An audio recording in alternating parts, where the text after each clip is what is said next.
I feel की social media industry किंवा overall media इंडस्ट्रीमध्ये ट्रस्ट फॅक्टर हा खूप इम्पॉर्टंट आहे. एका पॉइंटला कंपनी बंद करण्याचा विचार मला आला होता की आता जॉब करावा कुठेतरी IT मध्ये, किंवा माझ्या वडिलांचा कन्स्ट्रक्शन आणि फॅब्रिकेशन रिलेटेड बिझनेस आहे, सो त्यांच्यासोबत जावं की काय असं वाटत होतं. पण काय म्हणतात, तो एक स्वतःच्या बाबतीतला हे असतो ना क्रिएटरला, की अरे माझं काहीतरी मला करायचंय. आस्तिक आहे, नास्तिक नाही, बट एकदम असं रोज पूजा अर्चा करणं किंवा मग नमस्कार करणं वगैरे अशातला मी नव्हतो. माझे वडील, माझी आजी आजोबा यांनी गुळवणी महाराज म्हणून आहेत, तर त्यांची दीक्षा घेतली होती आणि हे दत्त संप्रदाय आणि ह्याच्यातलेच आहेत. ज्यावेळी आम्ही नवीन घरी शिफ्ट झालो, म्हणजे आधी जिथे राहायचो वारजात त्याच्यात फर्स्ट फ्लोअरला ज्यावेळी म्हणजे शिफ्ट झालो तेव्हा पण तो स्वामींचा प्रकट दिन होता, त्यावेळीच शिफ्ट झालो. नाही, प्रॉपरली ट्रंग असं करून गिटार वाजली आणि मला भीती वाटते, तू आत ये. म्हणलं ओके. आत गेलो आणि बघितलं तर काहीच नव्हतं, म्हणजे ना वारं आहे ना काही आहे ना फॅन चालू आहे.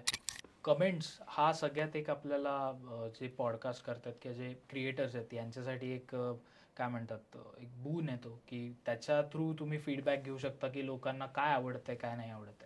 तो मी नेहमी म्हणतो की हा परिवार आहे आणि ते आहेत म्हणून मी आहे.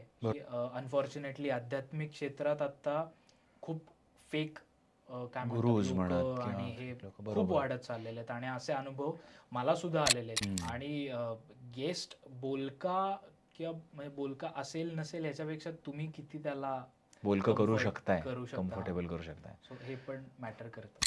क्लिकबेट नको, की म्हणजे क्लिकबेट ॲज इन की तुमचं पोस्टर एक सांगतंय आणि त्या पॉडकास्टमध्ये त्या बाबतीत काहीच बोललं गेलं नाही. युट्यूबला असं लक्षात येतं की अरे हा रिलेव्हंट कॉन्टेंट नाही बहुतेक या ऑडियन्ससाठी. करेक्ट. सो त्यामुळे युट्यूब पुश करणं बंद करतं. ते जायफळ जे असतं ते आपण पुरणपोळीमधून देतोय का दुधातून देतोय हे तुम्हाला त्या वेळी ती सिच्युएशन बघून ठरवावं लागतं.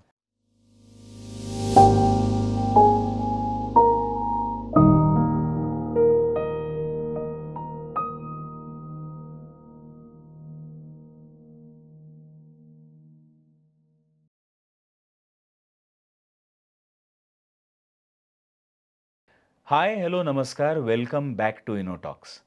एखादा नवीन पॉडकास्ट सुरू करणं सोपं असेल, पण लाखो सबस्क्रायबर्स आणि हजारो व्ह्यूज मिळवणं बेहद मुश्किल. एखाद्या नवीन पॉडकास्टचा पहिला एपिसोड शूट करणं हे देखील सोपं असेल, पण 200 अधिक व्हिडिओज यूट्यूबवरती रिलीज करणं आणि लाखो सबस्क्रायबर्स मिळवणं हे अतिशय चुनौतीपूर्ण. माझ्या आजच्या गेस्टनी असंच काहीतरी करून दाखवलं आहे.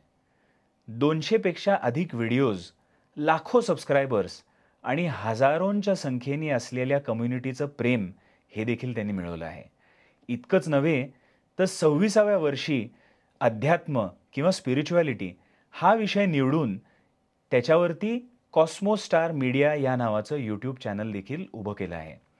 आज इनोटॉक्सच्या स्टुडिओमध्ये माझ्यासोबत आहे कॉस्मोस्टार मीडियाचा सोहम कुरुलकर. सोहमला पॉडकास्ट सुरू करावासा तरी का वाटला? हजारो किंवा लाखो सबस्क्रायबर्स मिळाले तरी कसे? पॉडकास्टिंगबद्दलचे त्याचे विचार तरी काय आहेत? पॉडकास्टिंग हे नवीन एक करिअर बनू शकतं का?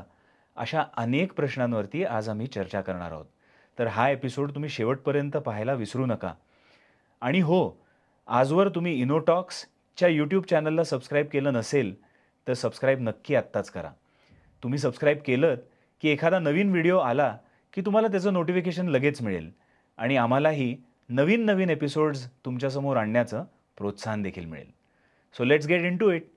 Soham, welcome to Innotalks. Thank you so much. आणि बापरे, फारच वेगळं वाटतंय. नेहमी त्या बाजूला बसण्याची सवय आणि इंट्रो वगैरे करण्याची सवय, बट पहिल्यांदाच इंटरव्ह्यू देतोय की पॉडकास्ट देतोय. सो हा माझा पहिला पॉडकास्ट आहे, त्यामुळे मला प्रेक्षकांनाही सांगावं असं वाटेल की हा पहिला पॉडकास्ट आहे, मी कधी असं गेलेलो आहे. त्यामुळे जर काही पुढे मागे झालं, जर काही चुकलं तर आधीच मला माफ करा आणि या नोटवर आपण करूयात चालू. सोहम, खरं तर जेव्हापासनं कलेक्टिव्ह मीडियाच्या टीमनी म्हणजे सप्तेश आणि पूजानी मला सांगितलं की आपण सोहमबरोबर एक पॉडकास्ट शूट करायचा, तेव्हापासून मला खरंच खूप कुतूहल होतं.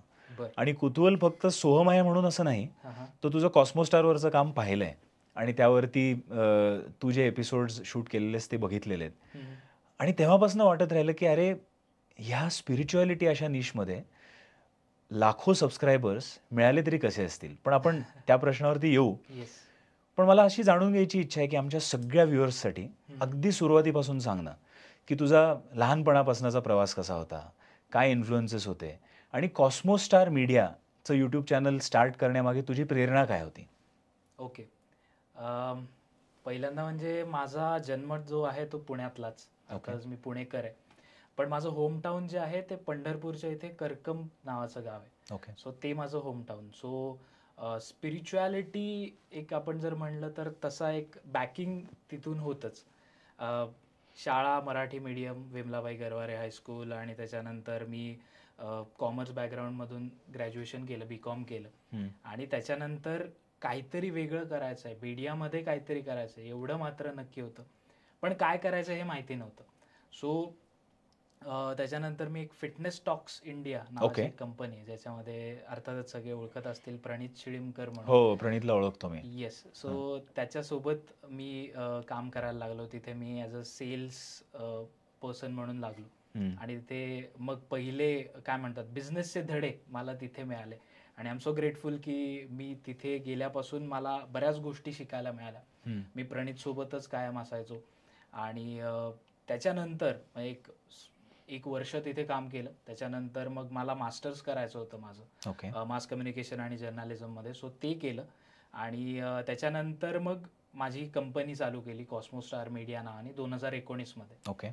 आणि त्याच्यामध्ये मग सोशल मीडिया मार्केटिंग, कलाकारांचं social media marketing, YouTube marketing, असा एक बेसिक थोडक्यात प्रवास मग तिथून चालू झाला 2019 पासून. ओके. आणि मग 2019 नंतर आलं लॉकडाऊन, 2020चं वर्ष. आणि लॉकडाऊनमध्ये बहुतांशी क्रिएटर्सनी स्वतःची जर्नी सुरुवात केली होती. तर तुझी पण जर्नी त्यावेळेला मग अजून पुढे गेली का? पुढचा प्रवास सांग ना. खूप ॲक्च्युली पिन पॉईंट छान प्रश्न आहे. कारण की येस, ॲज यू सेड की तिथूनच क्रिएटर म्हणून एक जर्नी सुरू झाली होती. म्हणजे आत्ता आपण ज्या पद्धतीचे रील्स बघतो आणि फनी कॉन्टेंट बघतो, सो तसा आम्ही प्रयोग, म्हणजे त्यावेळी आम्ही एक 4-5 मित्र मिळून आम्ही कंपनी ही चालू केली होती. आणि वेगवेगळ्या प्रकारचे आम्ही प्रयोग करत होतो. मग त्याच्यामध्ये आम्ही शॉर्ट सिरीज ट्राय केल्या, ऑफिस रिलेटेड काही रिलेटेबल कॉन्टेंट प्रोड्यूस करण्याचा प्रयत्न केला. पण लॉकडाऊनमध्ये झालं असं की सगळेच घरी होते, त्यामुळे ते वर्कआउट झालं समहाव. बट जसा लॉकडाऊन संपला, म्हणजे नॉर्मल आपण लाईफमध्ये सगळ्या गोष्टी आपल्या चालू झाल्या, त्याच्यानंतर प्रत्येकाचं शिक्षण आणि बाकीची कामं याच्यामुळे सगळे जे होते माझ्यासोबतचे पार्टनर्स ते निघून गेले. सो ते म्हणले आता आम्हाला बाकी गोष्टी करायच्या आहेत. आणि मग मी राहिलो एकटाच. सो त्यामुळे तिथे असा एक ब्लॉक आला होता की अरे आता काय करायचं पुढे, काहीच सुचत नव्हतं. पण माझे जे क्लायंट्स होते, एक्स क्लायंट्स, सो त्यांनी मला सांगितलं की अरे नाही, तू आहेस ना, तू करत राहा, तू सोशल मीडिया आमचं सांभाळत राहा, तुला जसं जमेल तसं कर, कारण की वी ट्रस्ट यू. आणि आय फील की सोशल मीडिया इंडस्ट्री किंवा ओव्हरऑल मीडिया इंडस्ट्रीमध्ये ट्रस्ट फॅक्टर हा खूप इम्पॉर्टंट आहे.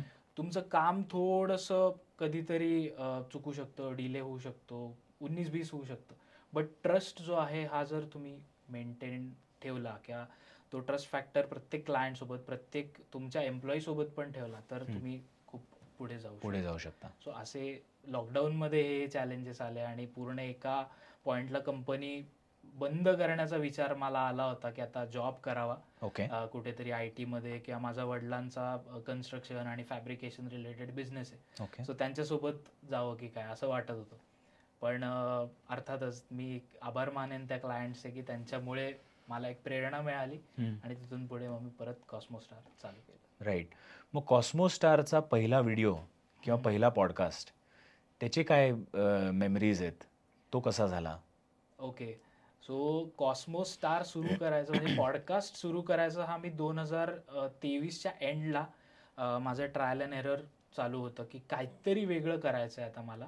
कारण की 2019 पासून 2023 पर्यंत मी बऱ्याच कलाकारांसोबत काम केलं, स्पोर्ट्स जर्नलिस्ट होते त्यांच्यासोबत काम केलं, पण एक काय म्हणतात तो एक स्वतःच्या बाबतीतला हे असतो ना क्रिएटरला की अरे माझं काहीतरी मला करायचं आहे. सो त्या एका थॉटने मी विचार केला की आता मला पॉडकास्ट चालू करायचा आहे. हिंदी पॉडकास्ट खूप कन्झ्युम करत होतो, की रणवीर अलाहाबादी असेल, रिअल हिट असेल किंवा मग राज शमानी रिलेटेड असेल. पण प्रश्न असा पडायचा की अरे हे सगळं हिंदीमध्ये, समजा एखाद्या मराठी माणसाला जर पॉडकास्ट बघायचा असेल त्याच्या मातृभाषेमध्ये, तर तो कसा बघता येईल. बरोबर. सो हा थॉट आला आणि मग म्हणलं नाही काहीतरी करूयात. मे बी फेल झालो तर फेल होऊ देत, पण मला हे करायचंय. आणि त्याचे काय सबस्क्रायबर्स, व्ह्यूज किंवा जे काय असेल हे बाय प्रॉडक्ट असेल, आपण करत राहूयात. कारण की मला कम्युनिकेट करायला, म्हणजे कम्युनिकेशन किंवा गप्पा मारायला, ओव्हरऑल आईस ब्रेक करायला, कॉन्व्हर्सेशन्स करायला खूप आवडतं. सो म्हणलं ही पॅशन आहे, याच्यामध्ये आपण काहीतरी ट्राय करून बघूयात. आणि मग पहिला एपिसोड करायचा तर मग तो कोणासोबत करायचा, तर अर्थातच आपल्या आजूबाजूचे लोक आपण विचारतो.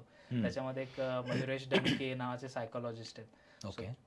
त्याच्या इथे मी बरंच, म्हणजे माझ्या 10वी-12वीच्या वेळी मी ट्युशन म्हणजे करायला, शिकायला म्हणून जात होतो.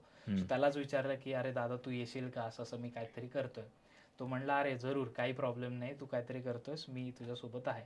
सो असा म्हणून तो पहिला पॉडकास्ट शूट केला, ज्याच्यामध्ये खूप रिटेक्स करावे लागले, खूप प्रॉब्लेम झाले. कॅमेरा कसा प्लेस करायचा एक्झॅक्ट हे माहिती नव्हतं, किंवा मग कसा माईक लावायचा असतो, मग माईकचा ऑडिओ कसा येतो. मग आम्ही ज्यावेळी पहिला व्हिडिओ एडिट करून एक्सपोर्ट केला तर त्याच्यामध्ये लक्षात आलं की अरे आपला माईक, म्हणजे आपण तो व्हॉइस एडिटमध्ये टाकलाच नाही.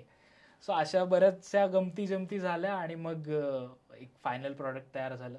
आणि त्याच्यानंतर तो रिलीज झाला आणि 2024च्या जानेमधल्या पहिल्या वीकमध्ये, पहिल्या सॅटर्डेला मी तो रिलीज केला.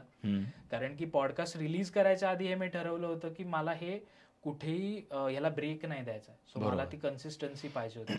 सो 2023च्या एंडला सगळं प्रिपरेशन केलं, जवळपास 4 ते 5 एपिसोड शूट केले आणि मग मी 2024 पासून पॉडकास्ट सुरू केला. सोम, पहिल्या एपिसोडची तर स्टोरी सांगितलीस, अध्यात्म हा निश कसा काय निवडलास? बापरे. ओके. सो अध्यात्म, मी मुळात पॉडकास्ट सुरू करायच्या आधी ऑनेस्टली सांगेन की मी आध्यात्मिक ॲज सच नव्हतो. आस्तिक आहे, नास्तिक नाही, बट एकदम असं रोज पूजा अर्चा करणं किंवा मग नमस्कार करणं वगैरे अशातला मी नव्हतो. पॉडकास्ट पण स्पिरिच्युअलच करायचं आहे असं काही ठरवलेलं नव्हतं. पहिले 4-5 एपिसोड्स मी वेगवेगळ्या पद्धतीने केले, की जसं मी सांगितलं की सायकोलॉजी रिलेटेड केलं, की पालकत्व जे असतं त्या बाबतीत एक केला. त्याच्यानंतर एक म्युझिक इंडस्ट्री रिलेटेड केला, एक सेलिब्रिटी म्हणजे मराठी सेलेबसोबत एक केला. सो असे ट्रायल अँड एरर चालू होते.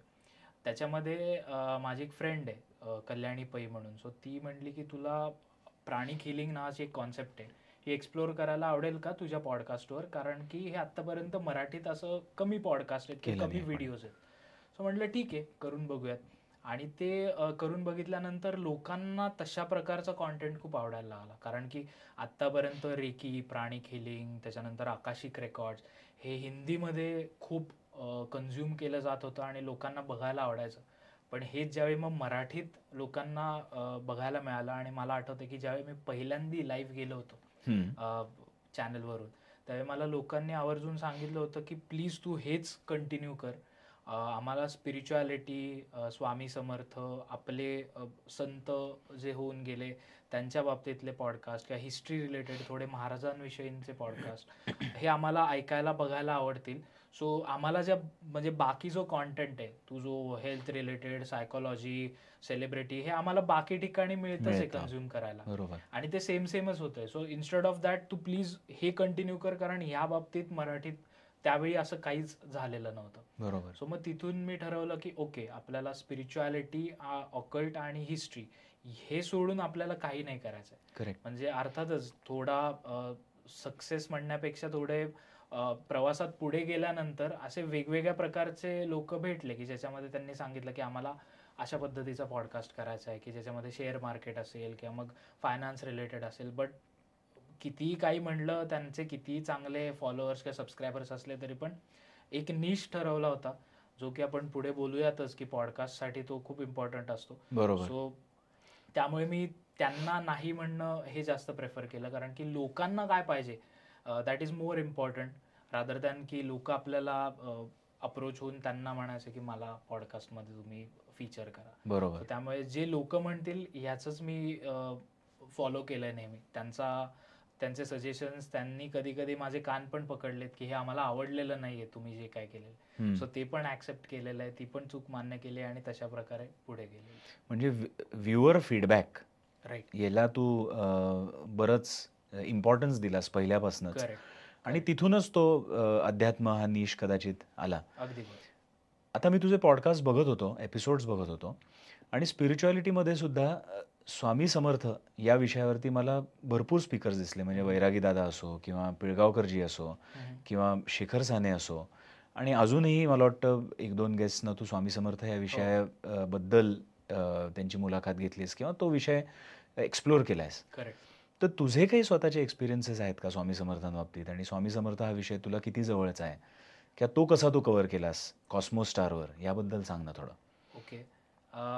सो जसं मी मगाशी सांगितलं की बॅकग्राऊंड जी आहे माझी ती अर्थातच दत्त संप्रदाय रिलेटेड होती. म्हणजे माझे वडील, माझी आजी, आजोबा यांनी गुळवणी महाराज म्हणून आहेत, तर त्यांची दीक्षा घेतली होती आणि हे दत्त संप्रदाय आणि ह्याच्यातलेच आहेत. सो त्यामुळे माहिती होतं की ओके गुळवणी महाराज म्हणून कोणीतरी आहेत, पण ते परत स्वामींशी किंवा दत्त संप्रदायाशी कनेक्टेड आहेत हे अजिबात आत्तापर्यंत लक्षात नव्हतं. सो असे बरेच इन्सिडेंट झाले की ज्याच्यामध्ये जिथे मी पहिले राहत होतो वारजे एरियामध्ये पुण्यात, सो तिथे आमच्या इथे स्वामींच्या पादुका येऊन गेल्या होत्या मी लहान असताना. किंवा मग ज्यावेळी आम्ही नवीन घरी शिफ्ट झालो, म्हणजे आधी जिथे राहायचो वारजात त्याच्यात फर्स्ट फ्लोअरला ज्यावेळी म्हणजे शिफ्ट झालो तेव्हा पण तो स्वामींचा प्रकट दिन होता. तिथून मागच्या वर्षी नवीन घरात शिफ्ट झालो, तो पण दिवस प्रकट दिनाचा होता.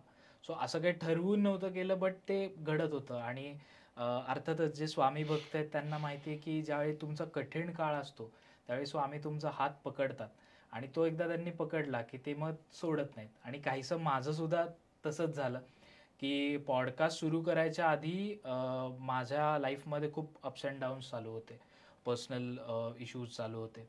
पण मग जसं तुम्ही मगाशी उल्लेख केला की अभिषेक दादा वैरागी जे आहेत, सो त्यांचा पॉडकास्ट केला. त्यांच्या पॉडकास्ट नंतर त्यांनी एक मला श्रीपाद श्री वल्लभ चरित्रामृताचं पारायण करायला सजेस्ट केलं, की असं सांगितलं नाही की कराच, पण तुम्हाला आवडलं तर प्लीज करा. आणि ते मग वाचायला चालू केलं. आणि श्रीपाद श्री वल्लभ चरित्रामृत खूप सोपं आहे, म्हणजे असं त्याचं पारायण म्हणजे एकदम असं हेवी किंवा खूप पथ्यपाणी करावं लागतं असं अजिबात नाही. सो त्याच्यामध्ये अध्याय आहेत, रोज किती अध्याय वाचायचे, काय वाचायचे हे सगळं मेन्शन केलं आहे. सो जसं त्यात सांगितलं होतं त्याचप्रमाणे मी करत होतो. आणि त्यात त्यांनी मेन्शन केलेलं आहे की तुम्ही हे करत असताना तुम्हाला अनुभव येतील आणि त्याच्यावर तुम्ही लक्ष ठेवा. आणि तो सुद्धा ज्यावेळी मी ते पारायण करायला घेतलं, म्हणजे आमचा पॉडकास्ट झाला होता साधारणतः एप्रिलमध्येच, मागच्या वर्षी एप्रिलमध्ये, आणि त्यांनी मला त्यावेळी ते चरित्रामृत दिलं होतं. बट मी ते वाचायला घेतलं मला वाटतं 24 मेला का काहीतरी. आणि ज्यावेळी मी तो पहिला अध्याय वाचायला घेतला त्यात पण त्यांनी मेन्शन केलं की 24 मेच. आता मला एक्झॅक्टली आठवत नाही काय रेलेव्हन्स आहे, बट तारीख ही 24 मे असंच त्यात लिहिलेलं होतं. म्हणलं अरे हे काहीतरी साईन आहे की आपण हे करतोय. आणि त्याच्यानंतर मला दुसरा लगेच इमिजिएट एक्सपिरियन्स असा आला की मला हे स्पष्ट आठवतं की 26 मेला IPLची फायनल होती आणि मी IPLची फायनल म्हणजे बघत होतो. आणि एक त्यात चरित्रामृतात सांगितलं की एक तुम्ही स्पेसिफिक वेळ ठेवा ज्यावेळी तुम्हाला ह्याचा पारायण अध्याय करायचा. सो ती माझी वेळ जी होती ती त्या दिवशी थोडीशी लेट होत होती, कारण मी मॅच बघत बसलो होतो. आणि माझी जी लहान बहीण आहे ती रूममध्ये होती, कारण की मी तिथे त्यांनी सांगितले की आसन पाहिजे आणि हे पाहिजे. सो एका ठिकाणीच तुम्ही ते केलं पाहिजे. आज तुम्ही हॉलमध्ये ते वाचताय आणि नंतर तुम्ही बेडरूममध्ये वाचताय असं चालणार नाही, एक जागा फिक्स करा. सो ती तिथे बसली होती, मी मॅच बघत बसलो होतो आणि ती घाबरत घाबरत पळत आली बाहेर अचानक. तर मी विचारलं की काय झालं, एवढं काय होते. तर तिने सांगितलं की अरे दादा गिटार वाजली एकदम. आणि म्हणलं ओके गिटार वाजली. तर तिने सांगितलं की, मी म्हणलं हवेनी वगैरे झालं असेल, कारण की हवेनी थोडंसं काहीतरी पडलं असेल त्याच्यावर आणि वाजलं. नाही, प्रॉपरली ट्रंग असं करून गिटार वाजली आणि मला भीती वाटते, तू आत ये.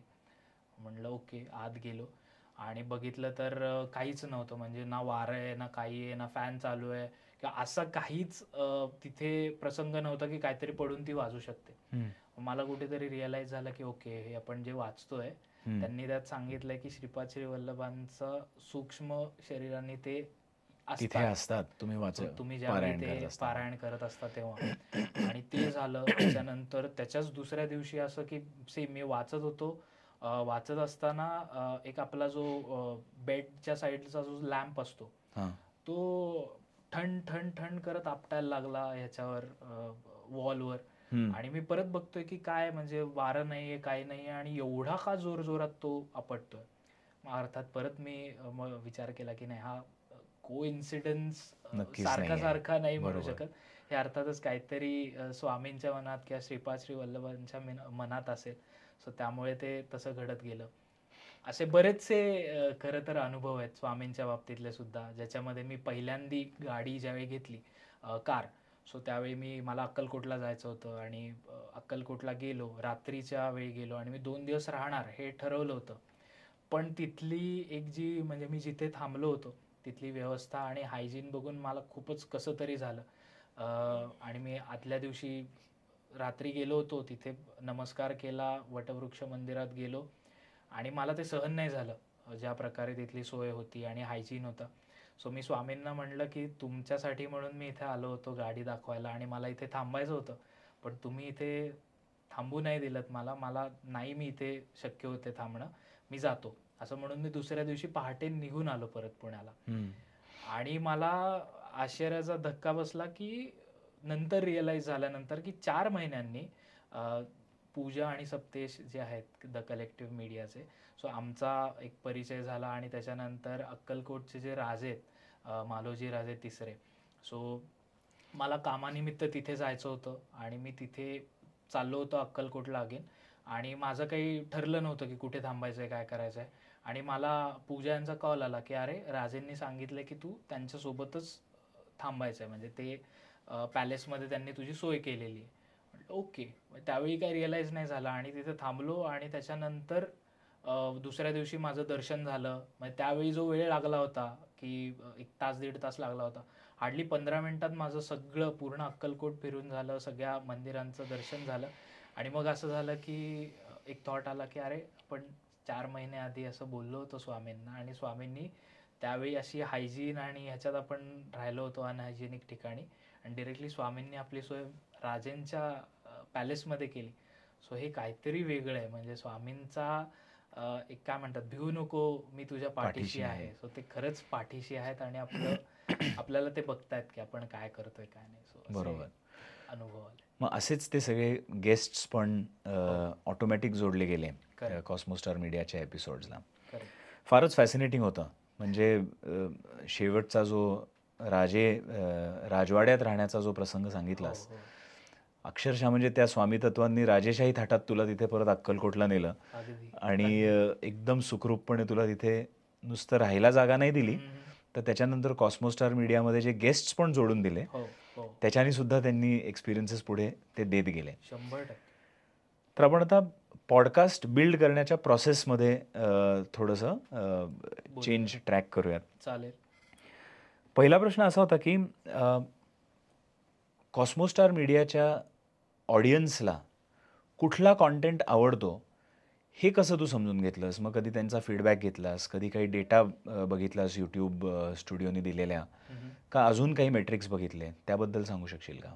ओके. सो कमेंट्स हा सगळ्यात एक आपल्याला जे पॉडकास्ट करतात किंवा जे क्रिएटर्स आहेत यांच्यासाठी एक काय म्हणतात, एक बून येतो की त्याच्या थ्रू तुम्ही फीडबॅक घेऊ शकता की लोकांना काय आवडतंय काय नाही आवडतंय. मी माझ्या सुरुवातीला हे एक काटेकोरपणे पालन केलंय की महिन्यातून एकदा किंवा 2दा मी लाईव्ह जायचो. ओके. लाईव्ह गेल्यानंतर मला लोक सांगायचे की ओके आम्हाला हा कॉन्टेंट आवडला, हा कॉन्टेंट नाही आवडला, हे तुम्ही गेस्ट यांना का म्हणून बोलवलं, ओके तुम्ही यांना बोलू नका, आमच्या ओळखीतलेत ना हे लोक आहेत, सो यांना प्लीज बोलवा.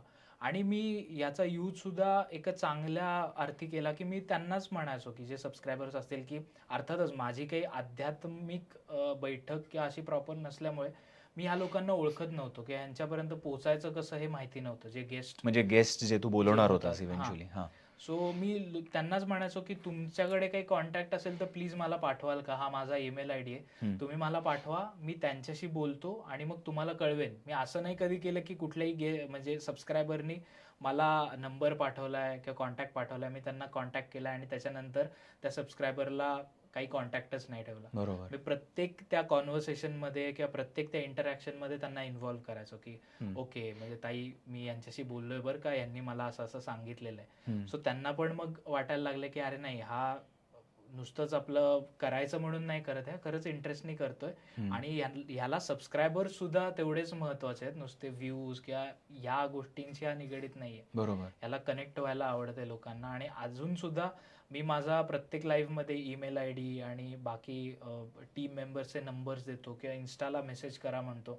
सो कधी कोणी काही मेसेज केला, आता परवाच मला एकांचा मेसेज आला होता की ते रेकी शिकायला म्हणून पुण्यात येत आहेत, ओके, कोल्हापूरचे आहेत, पण त्यांना माहिती नाही की पुण्यामध्ये काय कसं यायचं किंवा काय कुठे थांबायचं, आल्यानंतर कसं जायचं. सो त्यांचा मला मेसेज आला होता की दादा मी असं असं येतोय पण मला माहिती नाही, तुम्ही सांगाल का. तर मग मी त्यांना नॅव्हिगेट केलं की ओके तुम्ही पुण्यात आल्यावर हे करा ते करा. सो मी नेहमी म्हणतो की हा परिवार आहे आणि ते आहेत म्हणून मी आहे. बरोबर. अर्थातच अशा मॅट्रिक्सच्या बाबतीत जे तुम्ही म्हणत होता, सो लाईव्ह कंटिन्युअसली घेत राहणं, महिन्यातून कमीत कमी एकदा तरी, आणि कमेंट्स मधून त्यांचे फीडबॅक्स मिळतातच तुम्हाला की एखादा कॉन्टेंट जर चालला नाही तर लिटरली लोक ती नाराजी पण त्यावर व्यक्त करतात आणि ती त्यांनी व्यक्त केली पण पाहिजे असं मला वाटतं. म्हणजे जसं तू म्हणलास की सुरुवातीला प्रत्येक लाईव्ह मध्येच त्यांनी तुला सांगितलं की तुम्ही अध्यात्मच कव्हर करा. Correct.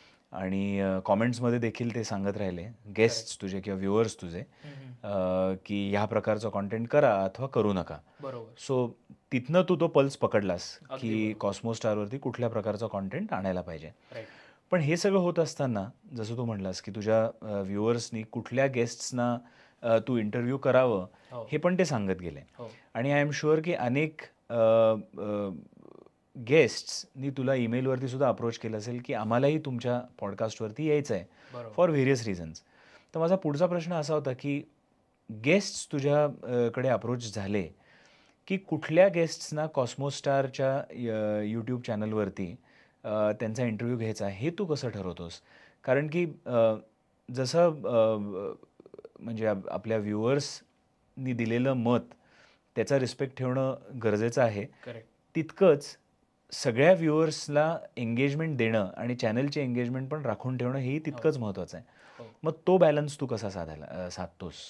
Okay, so guest related जे मला सबस्क्रायबर्स सांगतात की XYZ व्यक्तीसोबत प्लीज तुम्ही पॉडकास्ट करा, तर याच्यावर मी अजिबातच प्रश्नचिन्ह उपस्थित करत नाही की हा माणूस कसा असेल किंवा काय असेल. कारण की माझा जो म्हणजे कॉस्मो स्टार मीडियाचा जो ऑडियन्स आहे याचा एज ग्रुप 35 to 70 वाला आहे. आणि याच्यामध्ये जास्त करून 65% ह्या फिमेल आहेत, म्हणजे आपल्या जे गृहिणी म्हणतो किंवा महिला ज्या आहेत या आहेत. सो मी त्याच्यामध्ये पर्सेंटेज वाईज बघतो की जर मला 5-6 लोकांनी जर त्या गेस्टच्या रिलेटेड सुचवलं असेल, बरोबर, म्हणजे फॉर एक्झाम्पल आता शरद उपाध्याय आहेत राशीचक्र, तर आता मला खूप लोक म्हणतात की प्लीज तुम्ही त्यांना बोलवा.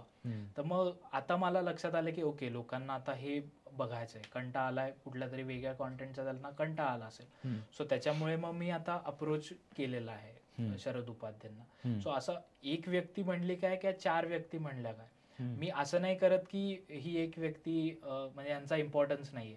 मी स्टील त्यांना कॉन्टॅक्ट करण्याचा प्रयत्न करतो. त्यांच्याकडून जे गेस्ट असतील ज्यांनी सुचवलंय, सो त्यांना कॉन्टॅक्ट केल्यानंतर चाळून बघतो अर्थातच इन्फॉर्मेशन त्यांची किती आहे, काय आहे, त्यांचं कम्युनिकेशन कसं आहे.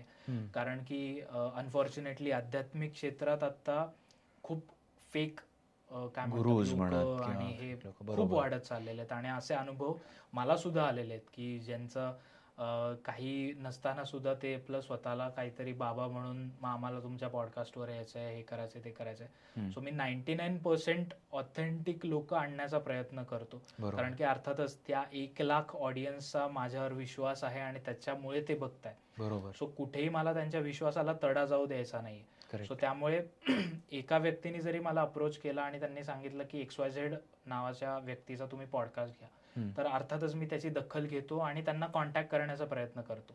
पण जर त्याच्यामध्ये मला असं वाटलं की नाही, हे थोडंसं आपलं गणित बसत नाहीये, हे थोडं मला माझे जे प्रिन्सिपल्स आहेत अध्यात्म रिलेटेड ह्याच्यामध्ये ही व्यक्ती बसत नाहीये, तर मग मी त्यांना आत्ता आपण नाही करू शकत असं म्हणतो. पण नंतर असं कधी झालंय की बऱ्याच लोकांनी त्यांच्या बाबतीत सजेस्ट केलेलं आहे. आणि अर्थातच मी जसं म्हणलं की माझी आध्यात्मिक बैठक नाहीये, त्यामुळे मी जे फॉर्म्युलाज ठेवले तेच अंतिम सत्य असं नाहीये.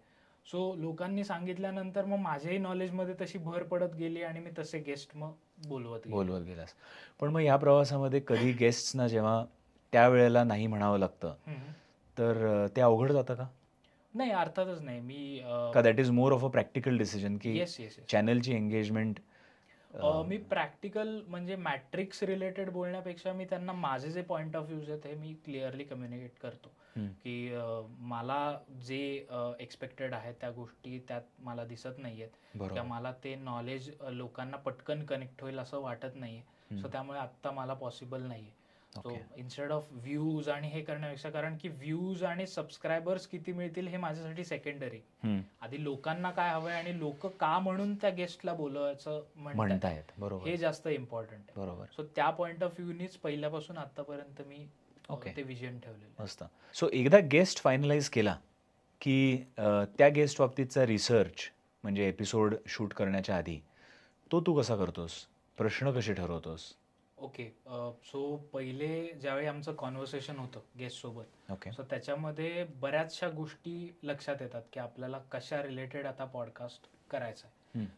कधी कधी मी प्री प्लॅन्ड जातो की मला जो टॉपिक हवाय त्या पद्धतीने मी कधी कधी गेस्ट शोधतो. जर गेस्ट स्वतःहून आला असेल तर मग कॉन्व्हर्सेशन मधून लक्षात येतं की ओके, आपल्याला कशा बाबतीतला पॉडकास्ट करायचा. एखादं एक्झाम्पल दे ना. म्हणजे फॉर एक्झाम्पल अभिषेक दादांचं जर घेतलं तर अभिषेक दादा आणि माझं ज्यावेळी कॉन्व्हर्सेशन चालू होतं त्यावेळी आम्हाला लक्षात आलं की कॉन्व्हर्सेशन मध्ये की आपल्याला सुरुवात करताना स्वामी समर्थ, श्रीपाद श्री वल्लभ चरित्रामृत ह्या अराउंड मग आता आपला पॉडकास्ट आपण करू शकतो.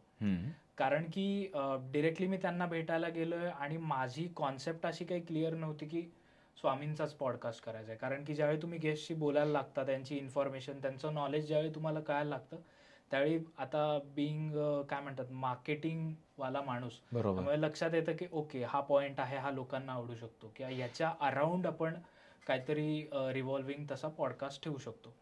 सो तशा पद्धतीने मग लक्षात येतं की ओके, आता मग टॉपिक डिसाईड मला माइंडमध्ये क्लिअर झाला की त्याच्यानंतर रिसर्च चालू होतो. मग बाकी इंटरनेटवर आता काय अवेलेबल आहे, एस्पेशली युट्यूबवर ह्या टॉपिक रिलेटेड, मग त्यातला थोडा नुआन्स घेतला, किंवा मग माझ्या रिसर्चमध्ये किंवा मग माझ्या आजूबाजूच्या लोकांना मी ते विचारतो. म्हणजे अर्थातच मला याच्यात सांगायला काही असं वेगळं वाटत नाही की मी आई बाबांना विचारतो कधी कधी माझ्या की ओके, की स्वामी समर्थ हा एक टॉपिक आपण घेतला, तर स्वामी समर्थांच्या बाबतीत तुम्हाला काय काय माहिती आहे, की तुम्हाला कुठली बाजू जाणून घ्यायला आवडेल. हे ज्यावेळी मी फीडबॅक त्यांचा घेतो त्याच्यावरून मला जवळपास 70% इन्फो मिळते की जेनेरिक लोकांना आता काय गरज आहे किंवा काय हवंय. आणि अर्थातच आता मी 1,00,000 सबस्क्रायबर्स झाल्यानंतर मी सबस्क्रायबर्सला सुद्धा त्याच्यात इन्व्हॉल्व्ह करतो की कुठले जे गेस्ट आता येणार असतील तर त्याची इन्फॉर्मेशन आधी टाकतो की अशा प्रकारचा आपला पॉडकास्ट होणार आहे, सो तुमचे काही प्रश्न आहेत का ते मला तुम्ही सांगा, सो मी ते पॉडकास्टमध्ये विचारेन. सो अशा पद्धतीने तो रिसर्च करून मी ते एक क्वेश्चनेअर किंवा ते पॉइंटर्स प्रिपेअर करतो आणि त्याप्रमाणे मग शूट होतो. म्हणजे थोडक्यात गेस्ट एकदा निवडलास की त्यांच्याबरोबर बसून त्यांच्याबद्दल जास्तीत जास्त माहिती गोळा करणं, त्याच्यानंतर यूट्यूबवरती त्या टॉपिकवरती थोडासा रिसर्च करणं, आणि इतकंच नव्हे तर आता तुझे 1,00,000 सबस्क्रायबर्स झालेत त्यामुळे सबस्क्रायबर्सना विचारणं की त्यांना या विषयाबाबतीत काय जाणून घ्यायचं आहे, हे 3 गोष्टी तू फॉलो करतोस. पण हे सगळं झाल्यावर सुद्धा जेव्हा आपली एक क्यू शीट असते, म्हणजे एपिसोड शूट करण्याच्या आधी जी आपण क्वेश्चनची शीट बनवतो, त्यामध्ये कुठले क्वेश्चन्स इन्क्लूड करायचे आणि कुठले क्वेश्चन्स नाही इन्क्लूड करायचे, हे कसं ठरवतोस? कारण की कधी कधी खूप प्रश्न येतात पण काय विचारायचे नाहीत, हे कसं ठरवतोस? आता हे थोडंसं उत्तर वेगळं वाटू शकेल, बट मी ज्यावेळी माझे पॉइंटर्स ठेवतो पॉडकास्ट चालू असताना, माझा अनुभव आतापर्यंतचा असा आहे की तो एकदा मी वाचल्यानंतर, ते पॉइंटर्स वाचल्यानंतर माझा फोन किंवा ती शीट जी असते ती बाजूला ठेवलेली असते आणि पूर्ण पॉडकास्ट एकदाही ती बघितली तू रेफर करत नाहीस? नाही. ते आपोआप काय म्हणतात गेस्ट सोबत जेलप होऊन तो आपोआप तो प्रश्न तयार होत जातो. ओके. कित्येकदा असं झालंय की मी जो रिसर्च केलाय तो बाजूलाच राहिलाय आणि आम्ही गप्पा मारत बसलोय आणि त्या बेसिसवर लोकांना पॉडकास्ट आवडून त्याला खूप छान रिस्पॉन्स आलेला आहे. बरोबर. त्यामुळे असं मी काही अच्छा हा प्रश्न नाही घ्यायचा आहे किंवा हा प्रश्न आता मी पुढचा घेणार असं कधीच नाही केलेलं आहे. जसा फ्लो असेल, जसे मला प्रश्न सुचत जातील. अर्थातच हो, सुरुवात मी एक माझ्या डोक्यात ठरलेली असते. पहिला प्रश्न मला माहिती असतो काय विचारायचा, पण त्याच्या पुढे काय विचारायचं आहे हे ते तुलाही माहित नसतं, असं कदाचित असतं. सो एकदा शीट जर वाचली असेल किंवा फोनमध्ये मी पॉइंटर्स काढतो ते वाचले असतील, ते जसे जसे आठवत जातील त्याप्रमाणे करतो आणि मग पॉडकास्ट शूट पूर्ण झाल्यानंतर मग मी एकदा ती गो थ्रू करतो शीट की ओके याच्यातले काही पॉइंटर्स राहिलेत का मला जे कव्हर करायचे होते. बट 99% कव्हर झालेले असतात आणि त्याच्यापेक्षाही जास्त इन्फॉर्मेशन त्यात शूट झालेली असते किंवा रेकॉर्ड झालेली असते. फारच कमाल. म्हणजे त्याच्यासाठी गेस्ट किती बोलका आहे याला पण कदाचित महत्व असेल ना. अर्थात. कारण की गेस्ट बोलका असेल तर त्याच्यामध्ये पोट प्रश्न, सब क्वेश्चन्स येत जाणं हे खूपच नॅचरल होत असेल. करेक्ट. आणि गेस्ट बोलका किंवा म्हणजे बोलका असेल नसेल याच्यापेक्षा तुम्ही किती त्याला बोलकं करू शकताय, कम्फर्टेबल करू शकताय, सो हे पण मॅटर करतं. फारच मस्त उत्तर होतं. आता एपिसोड रिलीज झाल्यानंतर यूट्यूब आपल्याला भरपूर मेट्रिक्स देत आहे. त्याच्यामध्ये रिटेन्शन टाईम ते दाखवत आहे की किती मिनटं कमीत कमी तुमचा एपिसोड लोक बघतायत. तर तो रिटेन्शन टाईम साधारण 20 मिनिटाच्या वरती असेल तर तुमचा पॉडकास्ट चांगला, असं यूट्यूब ठरवतं अल्गोरिदमच्या भाषेतनं. तर तो रिटेन्शन टाईम वाढवण्यासाठी कधी तू प्रयत्न केलेस का? कॉस्मोस्टारला तसा रिटेन्शनचा कधी प्रॉब्लेम आला नाही आणि स्ट्रॅटेजी काय करतोस तू? नाही, असं काही नाही की कधी प्रॉब्लेम आला नाही. अर्थातच प्रॉब्लेम आलेला आहे आणि त्यामध्ये मी एक स्ट्रॅटेजी फॉलो करतो ती म्हणजे सुरुवातीला पॉडकास्टचे हायलाइट्स टाकणं. म्हणजे आता फॉर एक्झाम्पल आपलाही हा पॉडकास्ट आहे, हा 1.5 तास 2 तास जर सपोज शूट झाला आहे आणि फायनल एडिट जे असतील त्याच्यातले जे हायलाइट्स आहेत सो ते मी सुरुवातीला पहिल्या 1.5 मिनिटात किंवा 2 मिनिटात टाकतो. सो जेणेकरून जो ऑडियन्स आहे, जो बघणारा आहे त्याला लक्षात येते की पॉडकास्टमध्ये ह्या गोष्टी आहेत, सो मला हा पूर्ण पॉडकास्ट बघायचा आहे आणि त्याच्यामुळे ते ऑडियन्स रिटेन्शन येतं. आणि ऑलमोस्ट 70% पॉडकास्ट जे झालेले आहेत त्याच्यामध्ये 15 to 20 मिनिट्सचा रिटेन्शन मिळतो. ज्यावेळी तो ड्रॉप होईल त्यावेळी मग मला बघावं लागतं की ओके कुठे आपलं चुकलंय किंवा कुठला भाग लोकांना जास्त आवडतोय बघायला त्या 1.5 मिनिटामध्ये सुद्धा. बरोबर. सो असं पण करून चालत नाही की त्या 1.5 मिनिटामध्ये काही तुम्ही टाकताय. साधारणतः आता तो 1.5 मिनिटं म्हणजे तू हायलाइट्सचा 1.5 मिनिटं. ओके. साधारणतः आता कॉस्मोस्टारच्या प्रेक्षकांना अनुभव, रेमेडीज किंवा काही अशा युक्त्या किंवा हॅक्स हे बघायला जास्त आवडतं. सो ते मी पहिले 1.5 ते 2 मिनिटं ठेवतो जेणेकरून लोकांना पॉडकास्टमध्ये काय काय तुम्हाला अनुभवता येणार आहे, काय काय प्रकारचे हॅक्स मिळणार आहेत हे त्यांना लक्षात येतं आणि त्याच्यानंतर ते पूर्ण 1.5-2 तासाचा कधी कधी 3 तासाचा सुद्धा पॉडकास्ट तू केलेला आहेस. बरोबर. त्याच्यावरतीच एक पुढचा प्रश्न होता की पॉडकास्ट कितीही मोठा असला, लेट अस से 3 तासाचा आहे किंवा तासभराचा पॉडकास्ट आहे, तर त्या तासभराच्या पॉडकास्टला पहिले जे तू हायलाइट्स करतोस ते किती मिनिटाच्या करायचं, असं काही इक्वेशन आहे का की म्हणजे दर तासाला 1 मिनिटाची हायलाइट तरी पाहिजे किंवा 3 तासाला 3 मिनिटाची हायलाइट पाहिजे? असं काही थंब रूल नाहीये. हे खूप सब्जेक्टिव्ह आहे. तुमचा टॉपिक काय होता, तुमचा गेस्ट कोण होता, तुमचं काय म्हणतात काय टॉपिकवर तुम्ही किती वेळ बोलला आहात, कुठल्या कुठल्या प्रकारचे, आता फॉर एक्झाम्पल कोणी जर अनुभव सांगितले तर ते कोणत्या कोणत्या प्रकारचे आहेत किंवा काही इंटेन्स असतात, काही सौम्य असतात. सो त्याच्यावर तुम्हाला ते ठरवावं लागतं. कधी कधी माझे 1 तासाच्या पॉडकास्टचे सुद्धा 2-2.5 मिनिटाचं ते हायलाइटचं सेक्शन असतं. सो नॉट नेसेसरी की 1 तासाचा पॉडकास्ट म्हणजे 1.5 मिनिटाचं कोल्ड प्ले किंवा आम्ही म्हणजे टेक्निकल भाषेत त्याला कोल्ड प्ले म्हणतो, पण हायलाइट्स ते असले पाहिजे असं काही थंब रूल नाही. तुम्हाला जर असं वाटलं की हे ऑडियन्सला रोखून ठेवतायत 1.5 मिनिटं, 2 मिनिटं, 2.5 मिनिटं, तरी तुम्ही तेवढं ठेवू शकता. ओके, ठीक आहे.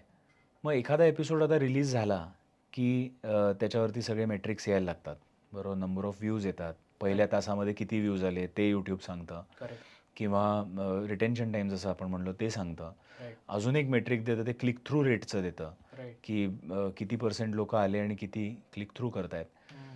तर ह्या काही मेट्रिक्सपैकी असे काही मेट्रिक्स तुझे अगदी आवडते आहेत का, की ज्याच्यामधनं तुला खरंच खूप कळतं की हा पॉडकास्ट चालणार आहे पुढे किंवा नाही चालणार आहे?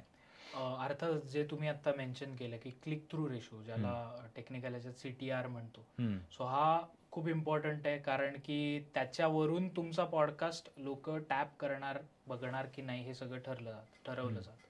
सो तो अबव मी नेहमी ट्राय करतो की साधारणतः 7 to 12% मध्ये ठेवता येईल. कारण की 7 इज अ हेल्दी नंबर म्हणता येईल त्या मॅट्रिकसाठी. 7%? 7%. वाव. सो तो 7 ते 12% मध्ये कसा ठेवता येईल. कारण की कधी कधी असं होतं की ते थंबनेल वर्क नाही करत किंवा ते पोस्टर वर्क नाही करत. आता मी रिसेंट एक्झाम्पल द्यायचं झालं तर मी एक न्यूमरोलॉजी रिलेटेड पॉडकास्ट केला, ज्याच्यामध्ये खूप मिक्स आम्ही टॉपिक्स घेतले. त्याच्यामध्ये मोबाईल नंबर कोणता चांगला असेल, कार नंबर कोणता चांगला, वास्तू कुठली चांगली, त्याच्यानंतर तुमचं ॲस्ट्रॉलॉजी काय आहे, स्पिरिच्युअलिटी रिलेटेड काही टॉपिक्स होते.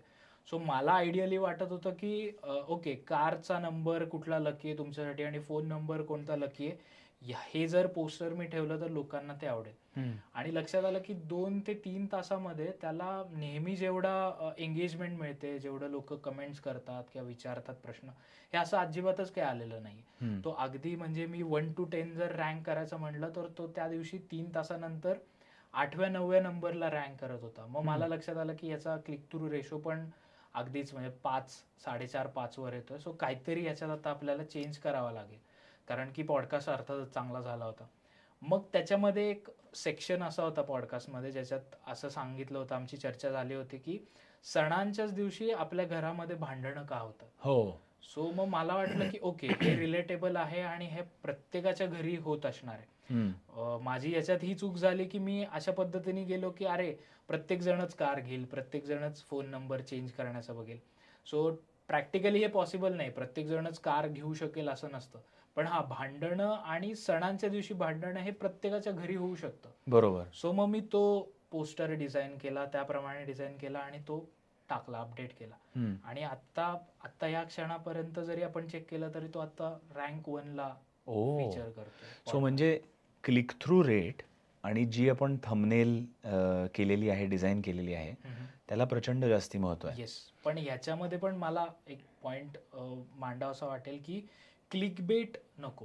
की म्हणजे क्लिकबेट ॲज इन की तुमचं पोस्टर एक सांगतंय आणि त्या पॉडकास्टमध्ये त्या बाबतीत काहीच बोललं गेलं नाही. बरोबर. सो असे पण मराठीत काही काही पॉडकास्ट आता यायला लागलेत की ज्याच्यामध्ये त्या बाबतीत काहीच बोललं नाहीये, पण पोस्टर त्या बाबतीतला आहे. बरोबर. सो असं जर केलं तर त्यांनी तुम्हाला ऑडियन्स रिटेन्शन मिळणार नाही. व्ह्यूज मिळतील पण त्यांनी ऑडियन्स तुम्हाला रिटेन नाही ठेवता येणार. आणि जर एंगेजमेंट नाही मिळाली तर अर्थातच युट्यूब तो कॉन्टेंट पुश नाही करणार आणि मग तुम्हाला लॉंग टर्म मध्ये त्याचा काही बेनिफिट मिळणार. पण मग असं आहे का काही, आता जसं तू न्यूमरोलॉजीच्या पॉडकास्टबद्दल सांगितलंस की तुम्ही चर्चा केली होती की सणांच्याच दिवशी का घरामध्ये भांडणं होतात. करेक्ट. आणि तो लेटेस्टचे त्या 1 तास 2 तास जो काय पॉडकास्टचं ड्युरेशन असेल तो कुठेतरी मध्ये त्याची चर्चा झाली असेल आणि मग तू तो थंबनेल नंतर बदललास. बरोबर. तर तो थंबनेल बघून जे आलेली लोक होती त्यांनी ते कोल्ड स्टार्ट्स पहिल्यांदा बघितले. करेक्ट. मग त्या कोल्ड स्टार्ट्समध्ये सुद्धा त्या सणांच्या दिवशी भांडण झालेल्या विषयाबद्दल तू तिथे थोडासा क्लिप टाकली होतीस का? येस. त्याच्यामध्ये मी असं नाही म्हणणार की 100%. सी, आता मी मार्केटिंग वाईज बोलायला गेलो तर तुम्हाला पहिल्या 1.5 मिनिटात 100% सोल्युशन जर तुम्ही दिले तर मग तुम्हाला ते 15 मिनिटं 20 मिनिटं तो माणूस थांबणार नाही. आतापर्यंतचा माझा अनुभव असा आहे की लोक ज्यावेळी पॉडकास्ट बघतात 7व्या मिनिटाला एखाद्या व्यक्तीला जर तो गेस्ट कनेक्ट झाला आणि तो टॉपिक कनेक्ट झाला तर तो 7व्या मिनिटाला फोन करतो त्या गेस्टला आणि विचारतो की माझे हे प्रॉब्लेम्स आहेत.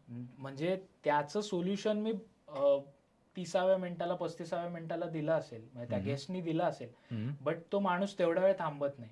सो असंही कधी कधी होतं. त्यामुळे तुम्हाला हायलाइट्स मध्ये 100% गोष्टी नाही टाकायच्या आहेत, पण एक थोडंसं जसं आपण म्हणतो ना की टॉपिकला त्या टच करून आपण टच करायचं आणि त्याचं सोल्युशन पुढे ओपन ठेवायचं आहे. येस. मग त्याच्यासाठी त्यांनी ते पूर्ण बघायला पाहिजे. बघायला पाहिजे. आता कुठल्याही एपिसोडची जी टायटल असते, म्हणजे थंबनेलमध्ये एलिमेंट झालं, एखादं पिक्चर असेल, एखादी टायटल असेल, ती टायटल कधी-कधी थोडीशी क्लिकबेट जरी असेल, तरी त्याचा उपयोग होतो. तर ती टायटल तू कसं ठरवतोस? टायटल अर्थातच जो गेस्ट बोललेला असेल त्या पॉडकास्टमध्ये आणि जी मला वाटतं की कॅची लाईन आहे, ओके. की जी लोकांना लगेच रिलेट होईल, हम्म. सो ती line me as it is टाकतो. ओके. किंवा काहीतरी सोल्युशन ओरिएंटेड, की आता मी एक मध्ये क्रियायोग रिलेटेड पॉडकास्ट केला होता. सो क्रियायोगनी ऑलमोस्ट तुमच्या सगळ्या ज्या शारीरिक व्याधी असतील त्याच्यावर सोल्युशन तुम्हाला क्रियायोगनी मिळू शकतं. ओके. सो मग आता एवढं मोठं टायटल तर मी नाही टाकू शकत, बट त्याच्यात मग मी संक्षिप्त काय टाकू शकतो, तर क्रियायोगनी दूर होतील तुमच्या सर्व व्याधी. बरोबर. सो याच्यामधून जो बघणार आहे त्याला लक्षात येते की ओके, मला याच्यातून सोल्युशन मिळणार आहे. बरोबर. सो मग त्याप्रमाणे तो लगेच तो व्हिडिओ बघणार किंवा पॉडकास्ट बघणार. सो सोल्युशन ओरिएंटेड किंवा मग काहीतरी अशी कॅची लाईन त्या गेस्टनी बोललेली जी वाचून माझा व्ह्युअर जो आहे तो लगेच तो परत येईल त्याच्यामध्ये. बरोबर. आता एखादा व्हिडिओ रिलीज झाला की ऑब्व्हियसली तो भरपूर लोकांपर्यंत पोचण्याची आपली इच्छा असते. आता जे यूट्यूबचे चॅनल छोटे आहेत किंवा कॉस्मोस्टारच्या पहिल्या काही दिवसांमध्ये जेव्हा ऑडियन्स लिमिटेड होता, ज्याचा अर्थ यूट्यूबलाही माहीत नव्हतं की तू दिलेला कॉन्टेंट हा कुठल्या ऑडियन्सला दाखवावास, तर मग त्या दिवसांमध्ये व्हिडिओ रिलीज झाला की तो पब्लिसाइज करण्यासाठी किंवा मॅक्सिमम त्याला व्हिजिबिलिटी देण्यासाठी त्यावेळेला तू काही स्ट्रॅटेजीज केल्यास का? आणि कालांतराने म्हणजे आज 1,00,000 सबस्क्रायबर झाल्यानंतर ती स्ट्रॅटेजी काही बदलली का? याबद्दल काहीतरी सांग ना. ओके. सो बेसिकली स्ट्रॅटेजीज म्हणजे बऱ्याच प्रकारचे ऑप्शन्स तुम्हाला मिळतात. मला हे प्राऊड वाटतं सांगायला की आत्तापर्यंत माझ्या एकही व्हिडिओवर मी पेड बूस्टिंग किंवा पेड ॲड्स, गुगल ॲड्स अशा कधीही रन केलेल्या नाही आहेत. मी नेहमी काय वेगळं सोल्युशन ऑर्गॅनिकरित्या आपल्याला काढता येईल हे बघतो. सो अर्थातच त्या आपल्या पूर्ण पॉडकास्टमधले जे रील्स आहेत, जो एक कॅची सेगमेंट आपण 1.5 मिनिटाचा म्हणता येईल, तसे 1.5 मिनिटाचे व्हिडिओज बनवून ते तुमच्या इंस्टाग्रामला, यूट्यूब शॉर्ट्सला टाकणं. किंवा मी एक दुसरं माझं चॅनलही ओपन केलं, कॉस्मोस्टार मीडिया क्लिप्स नावाने, ज्याच्यावर पण ऑलमोस्ट आता 27,000 सबस्क्रायबर्स आहेत, ज्याच्यामध्ये मी ज्यांना पूर्ण 1 तासाचा पॉडकास्ट नाही बघता येते, पण मला माहिती आहे की त्याच्यातला एखादा प्रश्न जो आहे तो लोकांना आवडेल ऐकायला, बघायला. सो तेवढाच प्रश्न कट करून तो मी त्या चॅनलवर टाकतो. ओके. सो ज्यांना फक्त तेवढीच इन्फॉर्मेशन हवी, त्यांना बाकी काही नको आहे. फॉर एक्झाम्पल, जर मला माझ्या न्यूमरोलॉजी रिलेटेड 1 ते 9 नंबरचं काय सिग्निफिकन्स आहे मला एवढंच जाणून घ्यायचं आहे, तर माझ्या मेन पॉडकास्ट बघायच्या ऐवजी लोक प्रेफर करतात की माझ्या क्लिप्स चॅनलवर जाऊन मी फक्त 1 ते 9 मूलांक बरोबर किंवा भाग्यांक काय आहेत या रिलेटेड बघणं. पण मग हा प्रश्न कुठला प्रश्न लोकांना बघायला आवडेल याच्या मागे सुद्धा काही मेथड असते का रे, की लेटेस्ट से त्या प्रश्नाला ऑलरेडी बाकी कुठल्या कॉन्टेंट क्रिएटरनी कव्हर केलंय का, किंवा SEO मध्ये ते प्रश्न यूट्यूबच्या जे ऑटो कम्प्लीट असतं सर्च बॉक्समध्ये तिथे तो प्रश्न वारंवार आलाय का, असं काही मेथड असतं का? अर्थातच. म्हणजे बाकी क्रिएटर्सने कुठल्या पद्धतीचे तसे क्लिप्स टाकल्यात हे तर तुम्ही बघू शकता. काही टूल्स पण असतात ज्याच्या थ्रू, जसं तुम्ही सांगितलं की SEO थ्रू आपण बघता येतं. पण मी एक माझी स्ट्रॅटेजीज आहेत, एक मशीन गन आणि एक स्नायपर स्ट्रॅटेजी. सो तसं मी एक बायफर्केट करतो. मशीन गन स्ट्रॅटेजीमध्ये मी सुरुवातीला माझे समजा 10 प्रश्न झाले असतील तर मी 10ही प्रश्न त्याच्या क्लिप्स करून त्या चॅनलवर टाकायचो. सो मग लोक ठरवायचे, म्हणजे अर्थातच ज्या ह्याला जास्त रिस्पॉन्स येतोय त्याप्रमाणे मला लक्षात येतं की ओके, ह्या टाईपचा कॉन्टेंट लोकांना आवडतोय बघायला. आणि मग जसं जसं तुमचं चॅनल ग्रो होत जातं, तुम्हाला एक ऑडियन्स तुमचा लक्षात येतो, त्याप्रमाणे मला आत्ता म्हणजे फॉर एक्झाम्पल आपल्याही जरी पॉडकास्टचं म्हणलं तरी मला माहिती आहे की कुठला सेगमेंट मी सेपरेट काढल्याने लोकांना तो आवडणार आहे. ते अर्थातच एक्सपिरियन्सवरून तुम्हाला लक्षात येतं. बट सुरुवातीच्या काळात तुम्ही मशीन गन स्ट्रॅटेजी की आहे तेवढं सगळं मी त्याच्यात टाकत राहणार, लोकांना ठरवू देत की कुठला मला कॉन्टेंट बघायचा, आणि त्याच्यावर मग ठरवून ते रिफाईन करत करत करत मग ती स्नायपर गन स्ट्रॅटेजी की मला माहितीये हा कॉन्टेंट कशा पद्धतीने हिट होणार आहे आणि त्याला कशा प्रकारे एंगेजमेंट किंवा रिस्पॉन्स येणार, त्याप्रमाणे अनुभवातून तुम्हाला या गोष्टी जास्त अजून बरोबर कळतील. आणि कदाचित ते एकदा तो रिस्पॉन्स मिळायला लागला की त्यालाच ॲडजसेंट तसे जे टॉपिक्स असतील त्याच्याबद्दल तुम्ही करू शकता.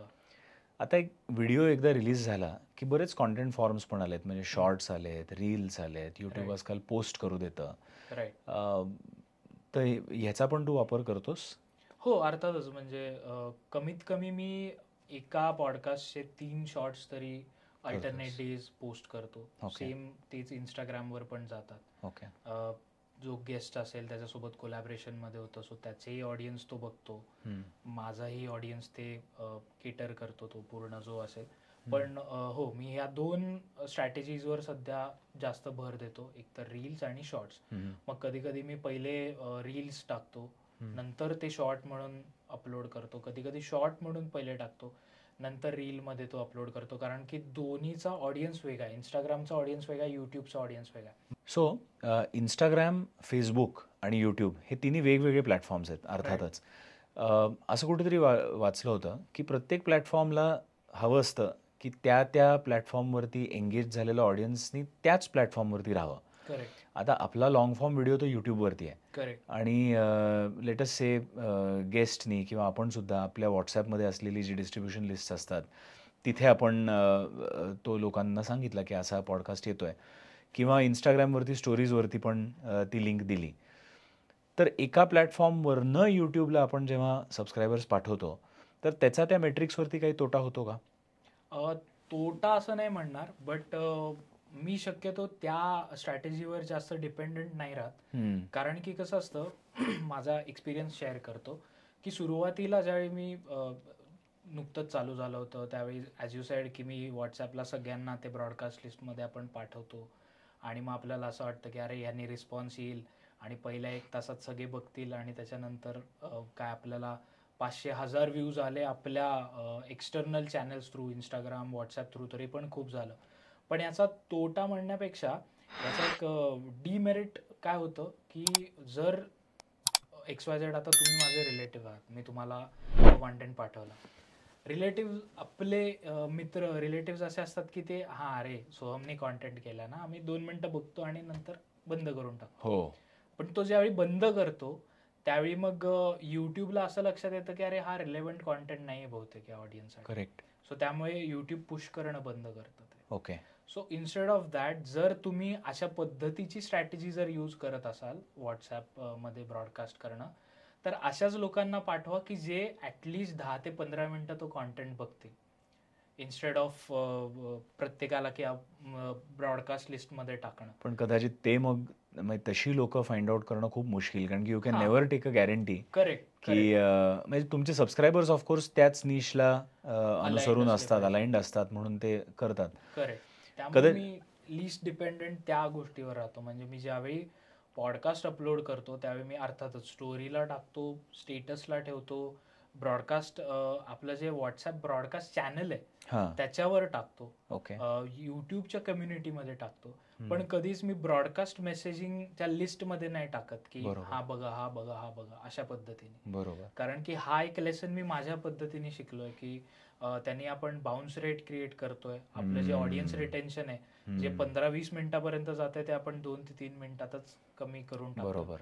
अर्थात आपल्या रिलेटिव्ह किंवा फ्रेंड्सचा असा काही उद्देश नाहीये की मुद्दामून बंद करणं. बरोबर. पण ते एक पुश द्यावा म्हणून बघतात 1-1.5 मिनिटं आणि त्याच्यानंतर बंद करून टाकतात. ऍटलिस्ट सांगा त्यांना की ओके, हा तुम्ही पॉडकास्ट बघणार असाल तर ऍटलिस्ट 15 मिनिटं बघा आणि नंतर बंद करा. Which is difficult. हां. पण मग याच्यावरनं प्रश्न असा येतो की एखादा नवीन चॅनल असेल तर त्या नवीन चॅनलला यूट्यूब कसं डिसाईड करेल की जास्तीत जास्त लोकांपर्यंत पोहोचवायचा, ह्या प्रश्नाला काय उत्तर आहे? याला नवीन चॅनल असो किंवा वेटेरन मिलियनवाला 5 मिलियनवाला असू दे, तुमची कन्सिस्टन्सी सगळ्यात मॅटर करते. त्याच्यानी यूट्यूबला कळतं की हे, त्याच्यानी यूट्यूब म्हणजे आता माझ्या ऑडियन्सला किंवा यूट्यूब अल्गोरिदमला माहिती आहे की एव्हरी सॅटर्डे 2 PM याचा पॉडकास्ट रिलीज होतोय.